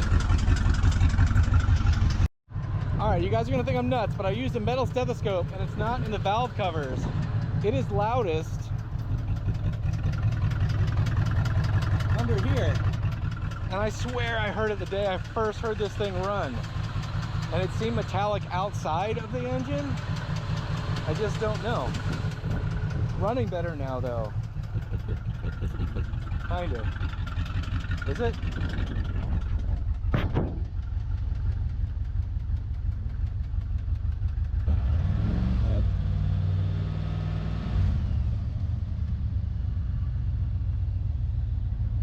What just happened? Did it just free itself up? Maybe I do have a valve issue that's like sticking and unsticking. running way better now. Oh, we're gonna make the big mistake and run with it. 45 miles to Abilene. Sitting here is not gonna do anything for the car, right? If I stay overnight, I'm not magically gonna solve it. So I'm gonna run this 45 minutes of daylight out. If we're still doing good at Abilene, we'll see. A loose rocker wouldn't fix itself. All right, we're gonna stop. We'll think about it on the road. We gotta go. 45 miles to Abilene, we're gonna try to make it. We're gonna see if we can. If we can, great. And we will work from there. I was really hoping to make my destination, but if I don't, well, it'll be like every other day on this trip. It's shocking to feel like I was actually planning sightseeing stops that had nothing to do with auto parts stores and parking lots and gas stations, but I've seen a lot under this hood. Anyway, we're about to hit the highway. Wish me luck, gang. These Texas on-ramps are insane. Watch an episode of Landman, you'll know what I mean. You just like cross the other lane and dive bomb on. Also, my sunglasses fell off the car and busted. That's a bummer. Woo! So it's gearing up to be a pretty sunset. If it's good in Abilene, what do we do? Do we just say it's good until it's not? I think it's 120 miles basically between Abilene and Fort Worth, with not much in between. Had to put it in the machine. We are 470 miles from Las Cruces. So we've done 170 miles more at least than any other day. I think we've been at like 350, 400. It's 8 right now. Time change 7. Been on the road about 11 hours. I think it just started happening again. Oh yeah. It's when I hit the gas. It's weird. Yeah, it's gonna be Abilene for the night. Damn it. Whatever it is, it'll still do 70, but I don't feel good about whatever it is driving into the night. We'll go to Abilene, hopefully, if we make it, get a hotel room, pull the valve cover in the morning when everything's not blazing hot, and see if we can see what's going on. It just feels like we're down a cylinder. We're not blowing smoke. I don't know. Or could it actually just be a vacuum leak? Like, could it be that simple? Confused. It seems to be driving normal right now. But if I bypass Abilene, I'm 100 miles to the next stop.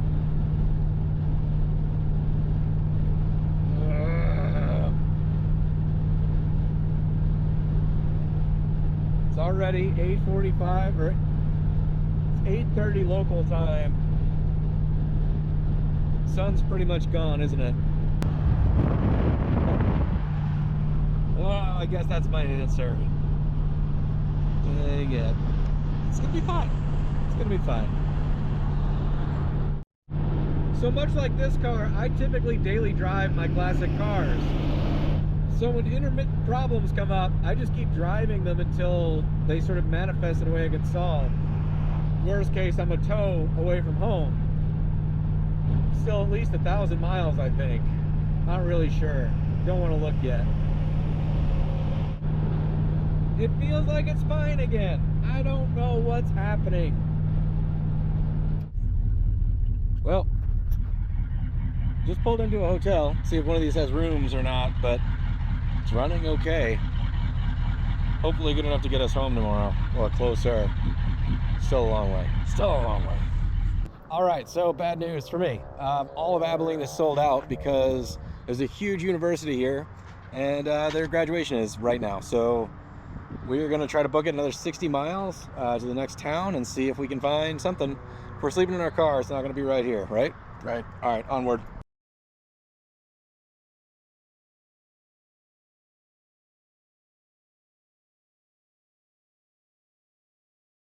So I just can't leave well enough alone. It started missing and getting worse.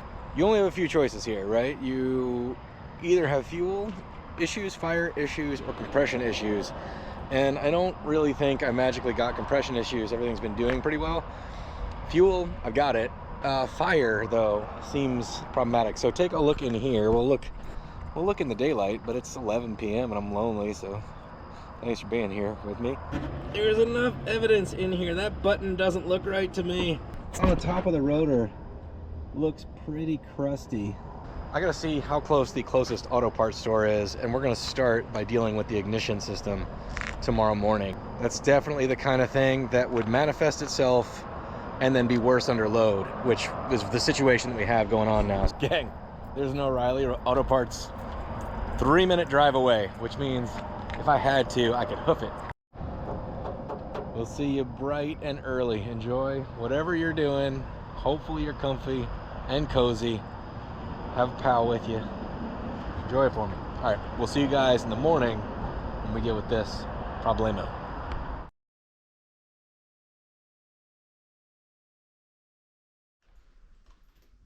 6:30 a.m. Drinking packet coffee. I'm very tired. Oh, O'Reilly's opens in I think an hour, less than an hour. I'm gonna go see if the car will start. Count victories today. The car is still here. Cold. It's kind of chilly. Good thing I got this awesome Between the Sharks hoodie.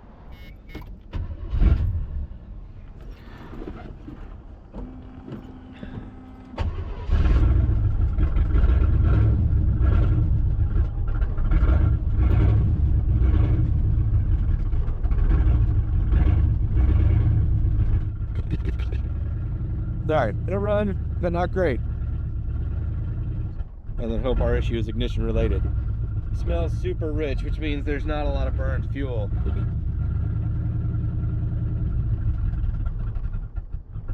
Oof, not good.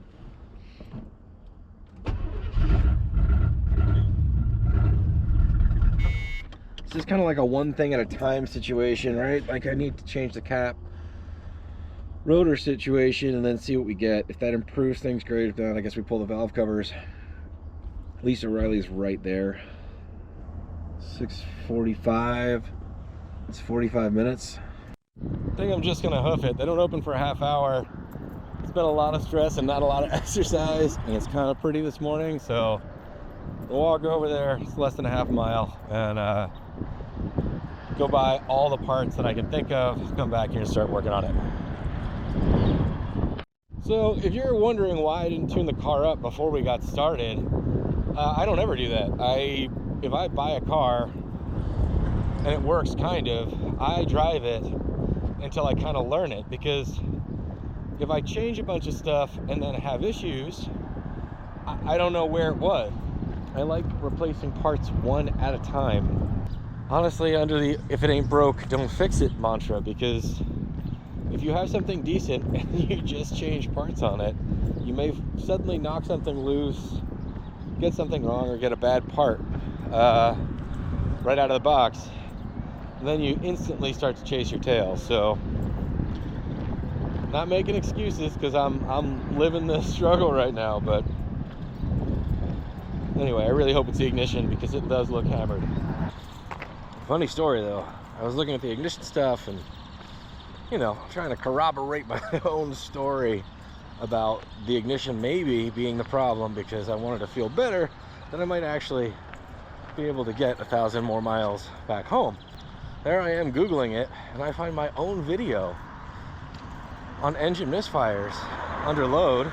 In the video, I said, "You're welcome, future me, for making this video, so when you Google ignition problems under load, you have a reference." Is McDonald's coffee supposed to taste like onions? Yeah, a little bit like onions. They're still not open, so I wandered down to look at these things. $3,802. This thing costs more than the Camaro. Maybe I feel a little better now. But it does have a cup holder. Something the guys got to consider. Options. Got plug wires, because the Amazon ones I bought are Mickey Mouse weird red tubes.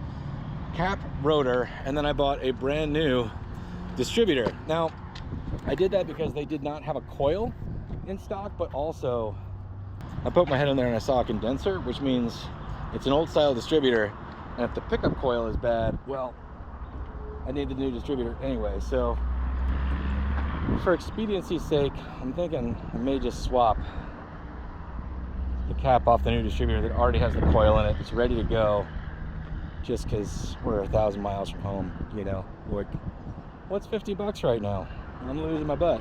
Look at that button in there. That is decidedly not what we had in the distributor in there last night. So that's actually good news. The other thing is, this is the modern style pickup coil. I still think they're trash. It doesn't have a condenser. That one does, which means it's really old. Doesn't mean it's not working. It just, you know, you gotta Sherlock Holmes this stuff until you figure out how to, like, tell Watson that you knew it all along. All right, so I went ahead and labeled all the plug wires. They're big Amazon weird spaghetti tubes, and they don't seem right at all, but we're gonna leave them for now. At least they're easy to label because they're big as sausages. All right, this is one of those times I'm super excited to see bad parts. First of all, let's take a look at this one. How schmoozed it is versus that. So that's already fried. Plus, there's a great big crack right here. That's never good for a distributor cap. And the contacts are a little bit carboned over. Plus, it looks like there's some residue of some kind in there. So this is bad news. Also bad news is how much carbon is built up on this thing. So that's kind of what you're looking for. This is El Cheapo, but still more better than this. While I have it all apart, I may as well just pop the 2 screws out, and we'll check the coil on this one and have a look at it. Maybe we'll swap it around because we're already this far, right? Cross-country journey full of roach motels and parts store parking lots, you know what I'm saying? Boy howdy. Am I glad I went shopping at the old Harbor Freight. Also appears that this ground was broken off of this screw. That's obviously no bueno.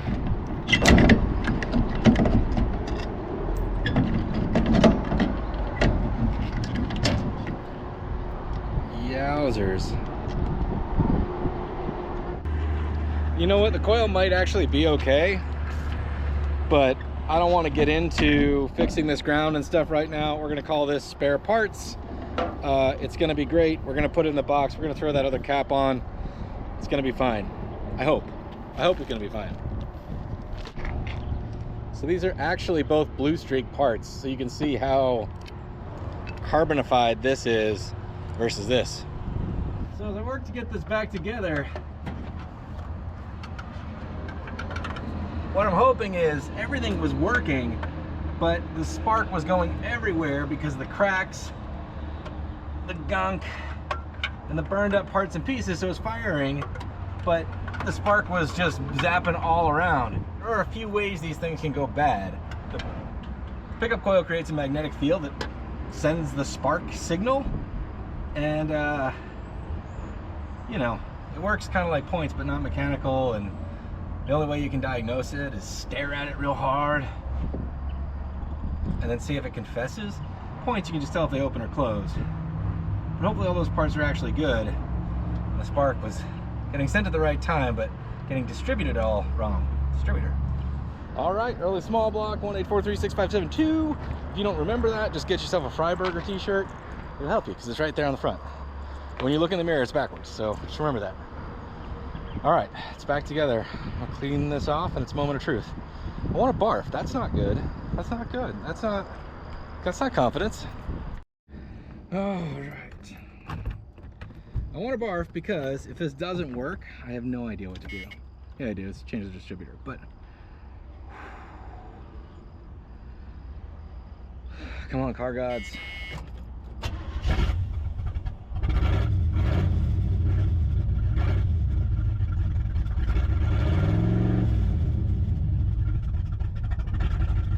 Better? All right.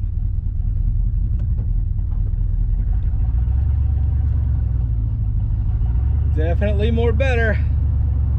Fixed? I don't know. More better? Yeah. It's 8:30. 13 hours away if this holds. I gotta say, I got it lucky. There are a lot of dudes at this hotel that are working nights. They're grilling out for breakfast this morning. They're just trying to get by, you know. And here I am worried about a stupid car in the situation that I got myself in. If it breaks down, we'll fix it there. We got some daylight now. No sense in staying here trying to work on it. Well, the car's just filling up with junk. The guys that got off work overnight were checking out the car. They're like interested in the channel, subscribing. So if they watch it, thanks fellas for coming checking it out. Being cool. Hope you get some rest, because boy howdy, is it early. All right. Don't want to be overly optimistic, but that could have absolutely been it. So we're gonna just believe that that was it. All right. Do I get optimistic and put directions in for Atlanta and look at 13 hours? Or do I just say Tyler, Texas? 13.5 hours. Get in 11 tonight. Time change. That's not happening. But that's happening. All right, let's just chill out, put some miles down. Any miles are better than no miles right now. 8:41, got up at 6:30, got to the parts store, fixed something. So that's not bad, I guess.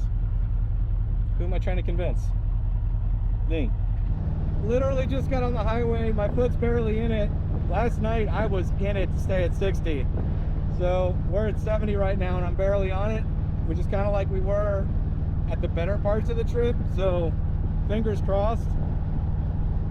Trying to get to the other side of Dallas. We're in some traffic. It feels like there's a mist still. It went away for a little bit, but it's mostly still there. We're still cruising at 70 miles an hour, so it's having a slightly harder time doing it, but not like bad, not like last night. So my guts are to just continue down the road. We'll do a quick check for vacuum leaks just in case. I don't know, maybe we've got a bad spark plug, but I'm not going to change the plugs right now. I think I fear breaking one off more than I fear driving on a miss under load. How's that for an inner monologue, trying to convince myself that everything is fine? On the road an hour and a half, and every minute of it we're doing better than how we were at the end of the night last night, so that's good. Getting out of traffic, it went away, it came back, and now we're good again. Like, it's actually gone right now. This has been less true than the alternate, but it's weird. Like, what would make it go away? And I'm happy that it did. Maybe I shouldn't ask. Like, I'm barely in the throttle and it's really pulling again.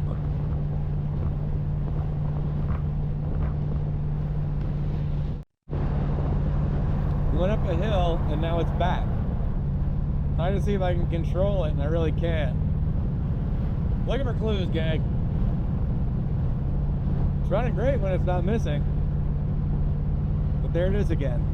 We'll stop for gas soon, poke around, scratch your heads, but we're mostly just gonna keep trucking, I think. Could be a lot of things. Could be a bad plug.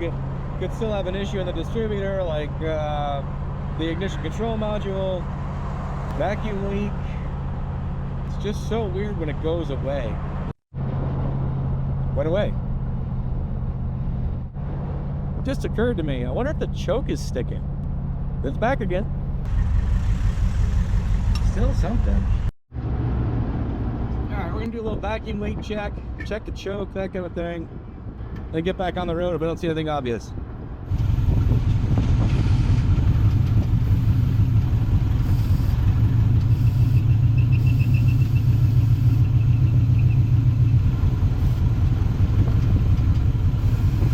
So there are vacuum leaks everywhere. Carb base gasket, EGR valve, PCV valves, everywhere. So we're just gonna assume that's the problem and pretend that everything else is fine.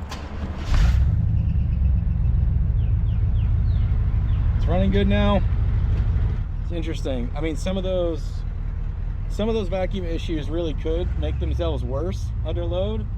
Again, I may just be convincing myself because I want to keep marching forward. So long as I can do 70, I'm gonna do 70 as long as I can do 70. And then if things get worse, well, you know the drill. We'll pull over and eat cold soup out of a can at a really lousy roach motel in the middle of nowhere, because that's how this trip is going.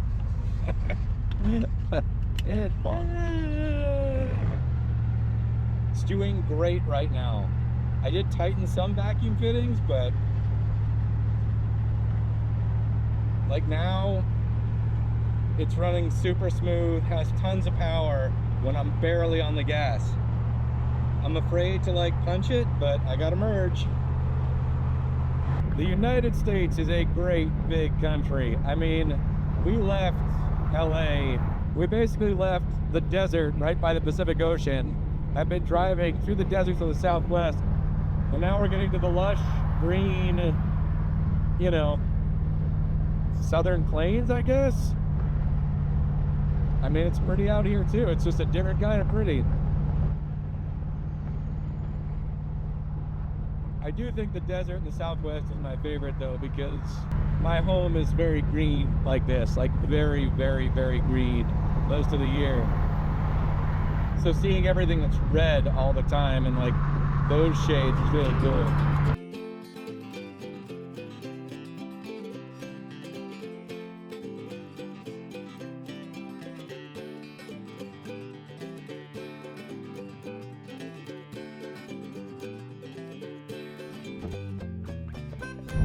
I mean, I'm struggling, but I'm not doing that yet. We made it to Louisiana. I thought I was never gonna get out of Texas, gang.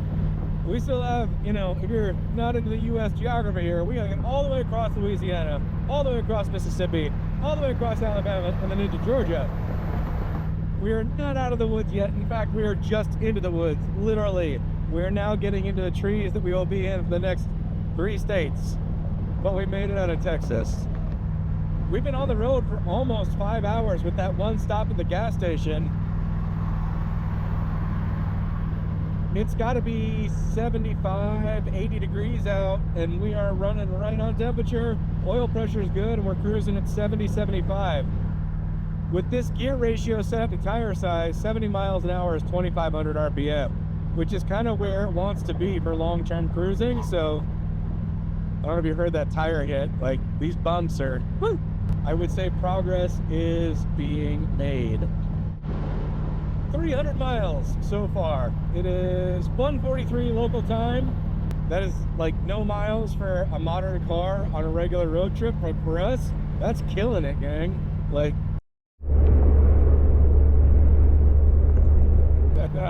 the sign to Texarkana just made me realize it's kind of like a Smokey and the Bandit run.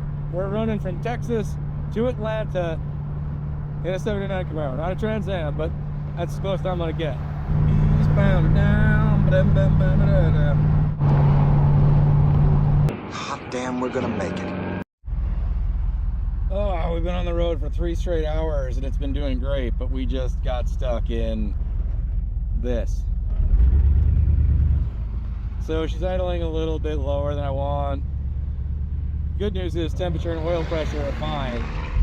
I think we're dealing with potentially manifestation of vacuum leaks, but also I think we might be getting into like a little bit of a vapor lock type situation. We are running cool, but the fuel runs up the front of the block, getting blasted by the radiator behind the water pump. So it's hot in there, and there's no return line to the tank yet. So we'll just keep going back and forth from neutral to drive. And it's hot. Hot, hot, hot, hot, hot. And we got, I'm not even looking at how far we gotta go. I'm basically just doing the next city, and then the next city, and then the next city. And we'll see how far we get to today. Oof, that looks bad. I hope everybody's okay.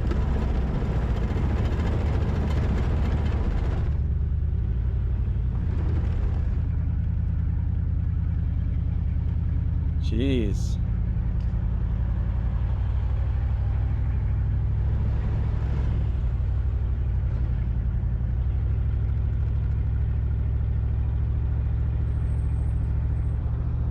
Everybody looked okay, so that's good news, because that truck was way up inside that other truck. So yeah, not where it was supposed to be. But after all that traffic, it got right back up to 70 just fine. So I almost don't want to stop for gas, but that'll create a totally different problem.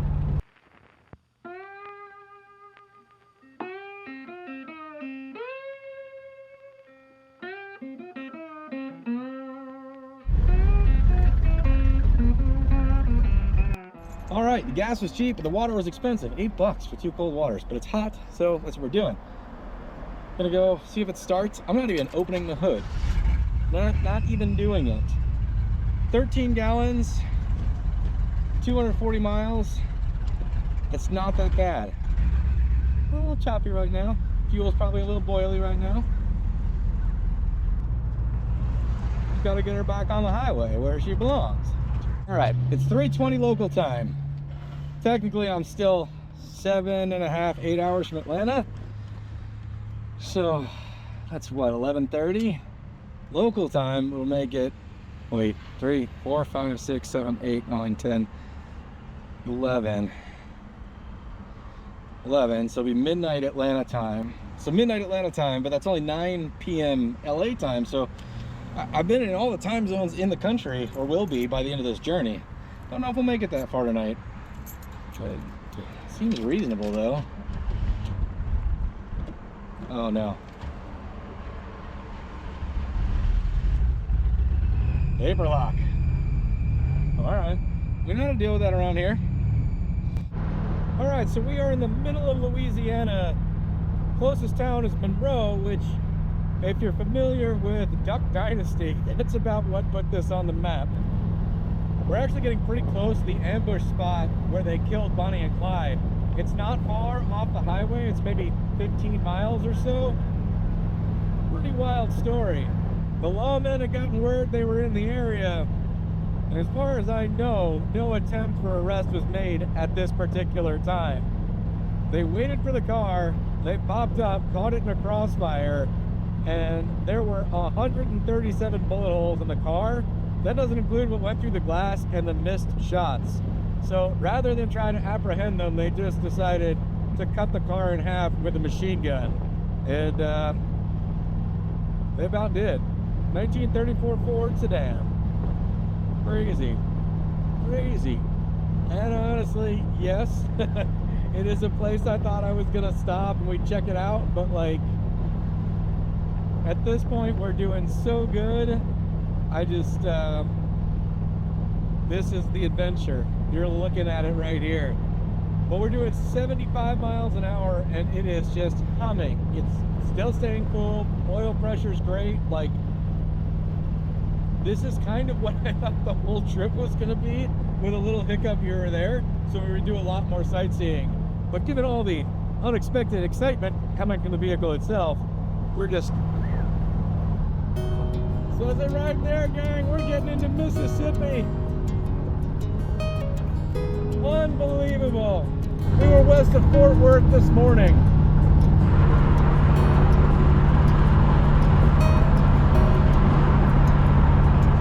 We're right over the Mississippi River.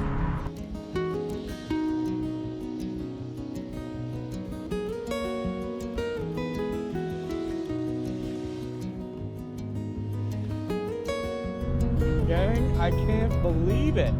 We are now in Mississippi, and we got to get all the way across Mississippi into Alabama, and then all the way across Alabama and into Georgia. And only then will we be sneaking up on our final destination. But the car's been doing excellently today, and my nerves are doing better and better as the car does well. I don't want to jinx it. We may end up in a position just like last night where all of a sudden something shows its head, but for now, we're going to enjoy the beautiful weather, this drive through Mississippi. We've got a front row seat to America. As we've been crossing this country, even though we haven't stopped at a lot of destinations, we've got like 30 hours of sitting here and just looking at the road system, the landscapes, everything we can see from the sides, and you know, you really can see how many different sort of landscapes and environments this country has, and seeing them back to back is really cool, and watching them change from one to the next. Anyway, we're gonna continue doing more of that. We'll check in next time something exciting happens. Like, hopefully not when that tarp blows off that truck. Man, they're cutting the grass on the highway, and that smell, it's blowing my mind because it's the first time this year, like I kind of trimmed the grass at my house 6 weeks ago, but it was just barely spring then. 2025 has been the weirdest year of my life so far, without a doubt. So when I drove across the country to Los Angeles, it was December 31st, and I'm just driving back. I've been back one time for 1 week. It's crazy. I mean, it's been an exciting, adventurous, wild year. Thank you if you've been following along, but I just, you know, who would have thought the smell of fresh cut grass would blow my mind? All right, gang, we're pulling in for a fuel stop. This is insane, but we have gone 650 miles today. It took us 3 12-hour days to get 1,150 miles, 12 hours plus.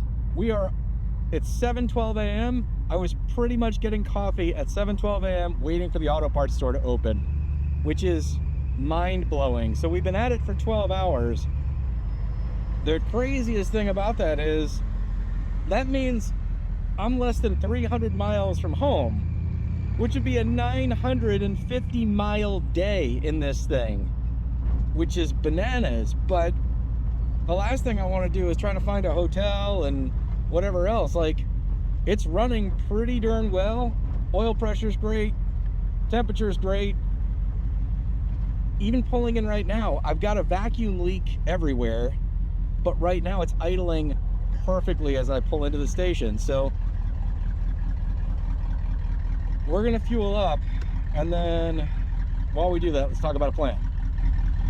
We'll actually check the oil this time. It's been doing so good. Incredible. So the sun's setting behind me. It's gonna be dark in about an hour. From where we are, it's about 100 miles to Tuscaloosa, Alabama, right? University town. Don't know when the graduation is, so I don't know if I can get a hotel room there. Anyway, but it's a town. From there, it's 50 miles to Birmingham, which is a large city. And then from there, we're talking another 150 miles or less to my front door. So we have stepping stones along the way. It's probably 4 hours or more still. 7:30 local time right now. It'll be midnight or 1 local time in Atlanta, maybe 2, I don't know, in the morning. But really in California, that's only like 10 or 11 at night. And that's where I've been for the past like 5 or 6 weeks. So like my brain and my body don't all commune, like, you know, I don't know. You know what I'm saying? I'm discombobulated. We're getting 18.3 miles a gallon on this leg. We have been riding at 70 the whole time. I think it's running slightly less gooder with these vacuum leaks, but not bad enough to be worried. So I think, considering oil pressure's great, temperature's great, and it's about to get cool and whatever, we're gonna just go until well, we're gonna see where we get, you know? It's crazy. They had a can of Seafoam. I figured, why not, right? Wouldn't it be fun if it made it a little better? Look at that sunset, though. It means we're running out of daylight, but it sure is pretty. There you go, pal. This snake oil claims to do a little bit of everything. That's probably what we need. I've not checked the oil all day. We checked it this morning to make sure we were good. We've gone 650 miles since then.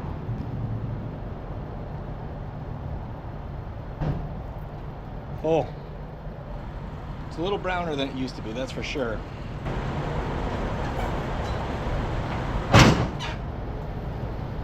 It is truly hard for me to believe. At its worst, it lost over a quart in 66 miles.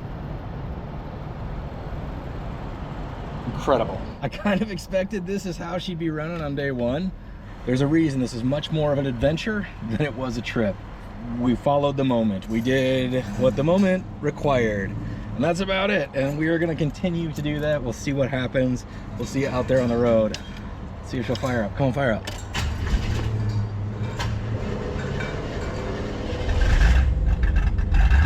little vapor lock, that's fine. I've literally just been putting the next city down the road to take this in small chunks. Instead of like watching a clock and barely dwindle, I'm putting in Atlanta. We are 260 miles away from Atlanta, with a city in 100 miles, then 50 miles, and then only 100 more miles to home. So let's just let her be the champion she is being today. All right, here we go.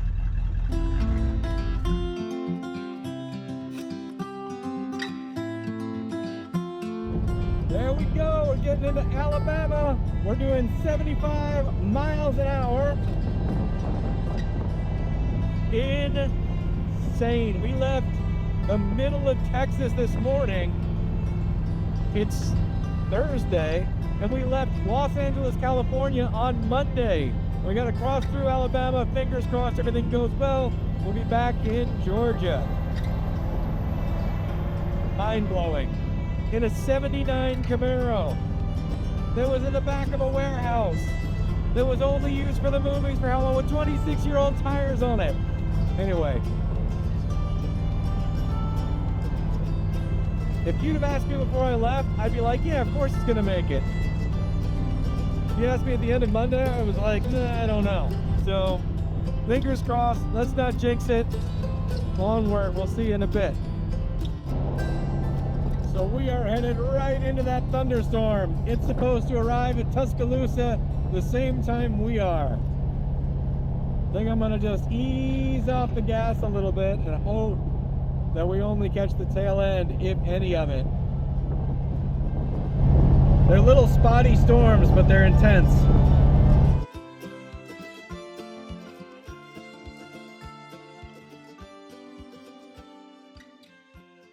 I don't know what you guys can see, but it looks like we're about to drive into a pretty big thunderstorm, which is a massive bummer, but par for the course. Holy crap, gang. We are 132 miles from home. We just traveled another 150, mostly all through thunderstorms. I am not even kidding you.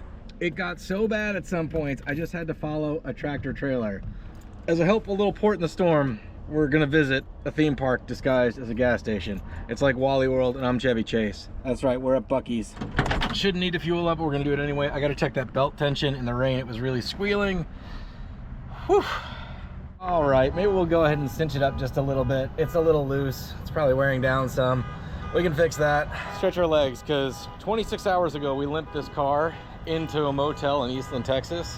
What is it, 15 hours ago? We went to the auto parts store and started working on it. It was not going anywhere this morning. Now it's gone 800 miles today to right here. Insane.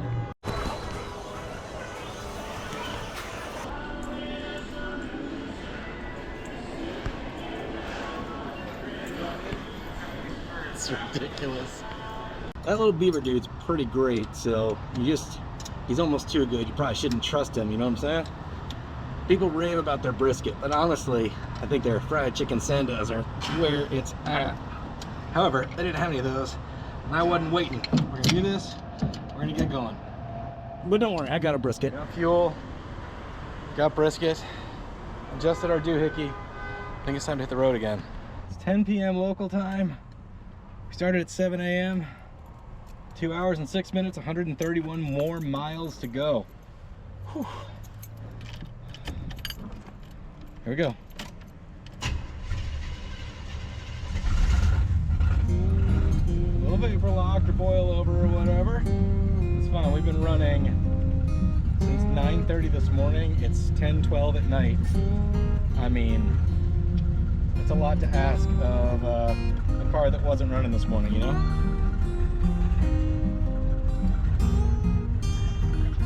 I know you guys can't see nothing, but we just made it to Georgia. Unbelievable. Unbelievable. An hour to go.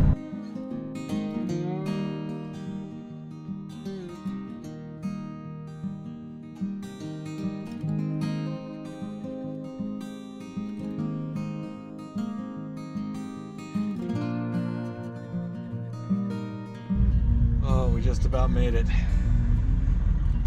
Just gotta get it in the driveway. It doesn't want to run. Here we go. Insane.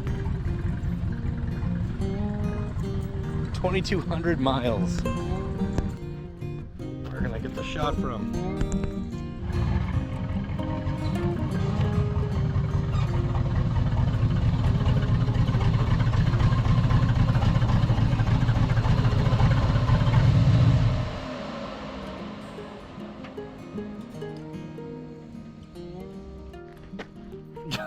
It's 1:30 in the morning here in Atlanta. I cannot believe that car right there made it 2,200 miles. There is something totally different, a totally different experience. When you survive something really dumb, it feels like nothing else in the world. It's insane. That thing limped into a hotel parking lot last night, 24 hours ago. 17 hours ago. This morning, it barely ran. We were at the parts store. It drove 16 and a half hours at 70 miles an hour.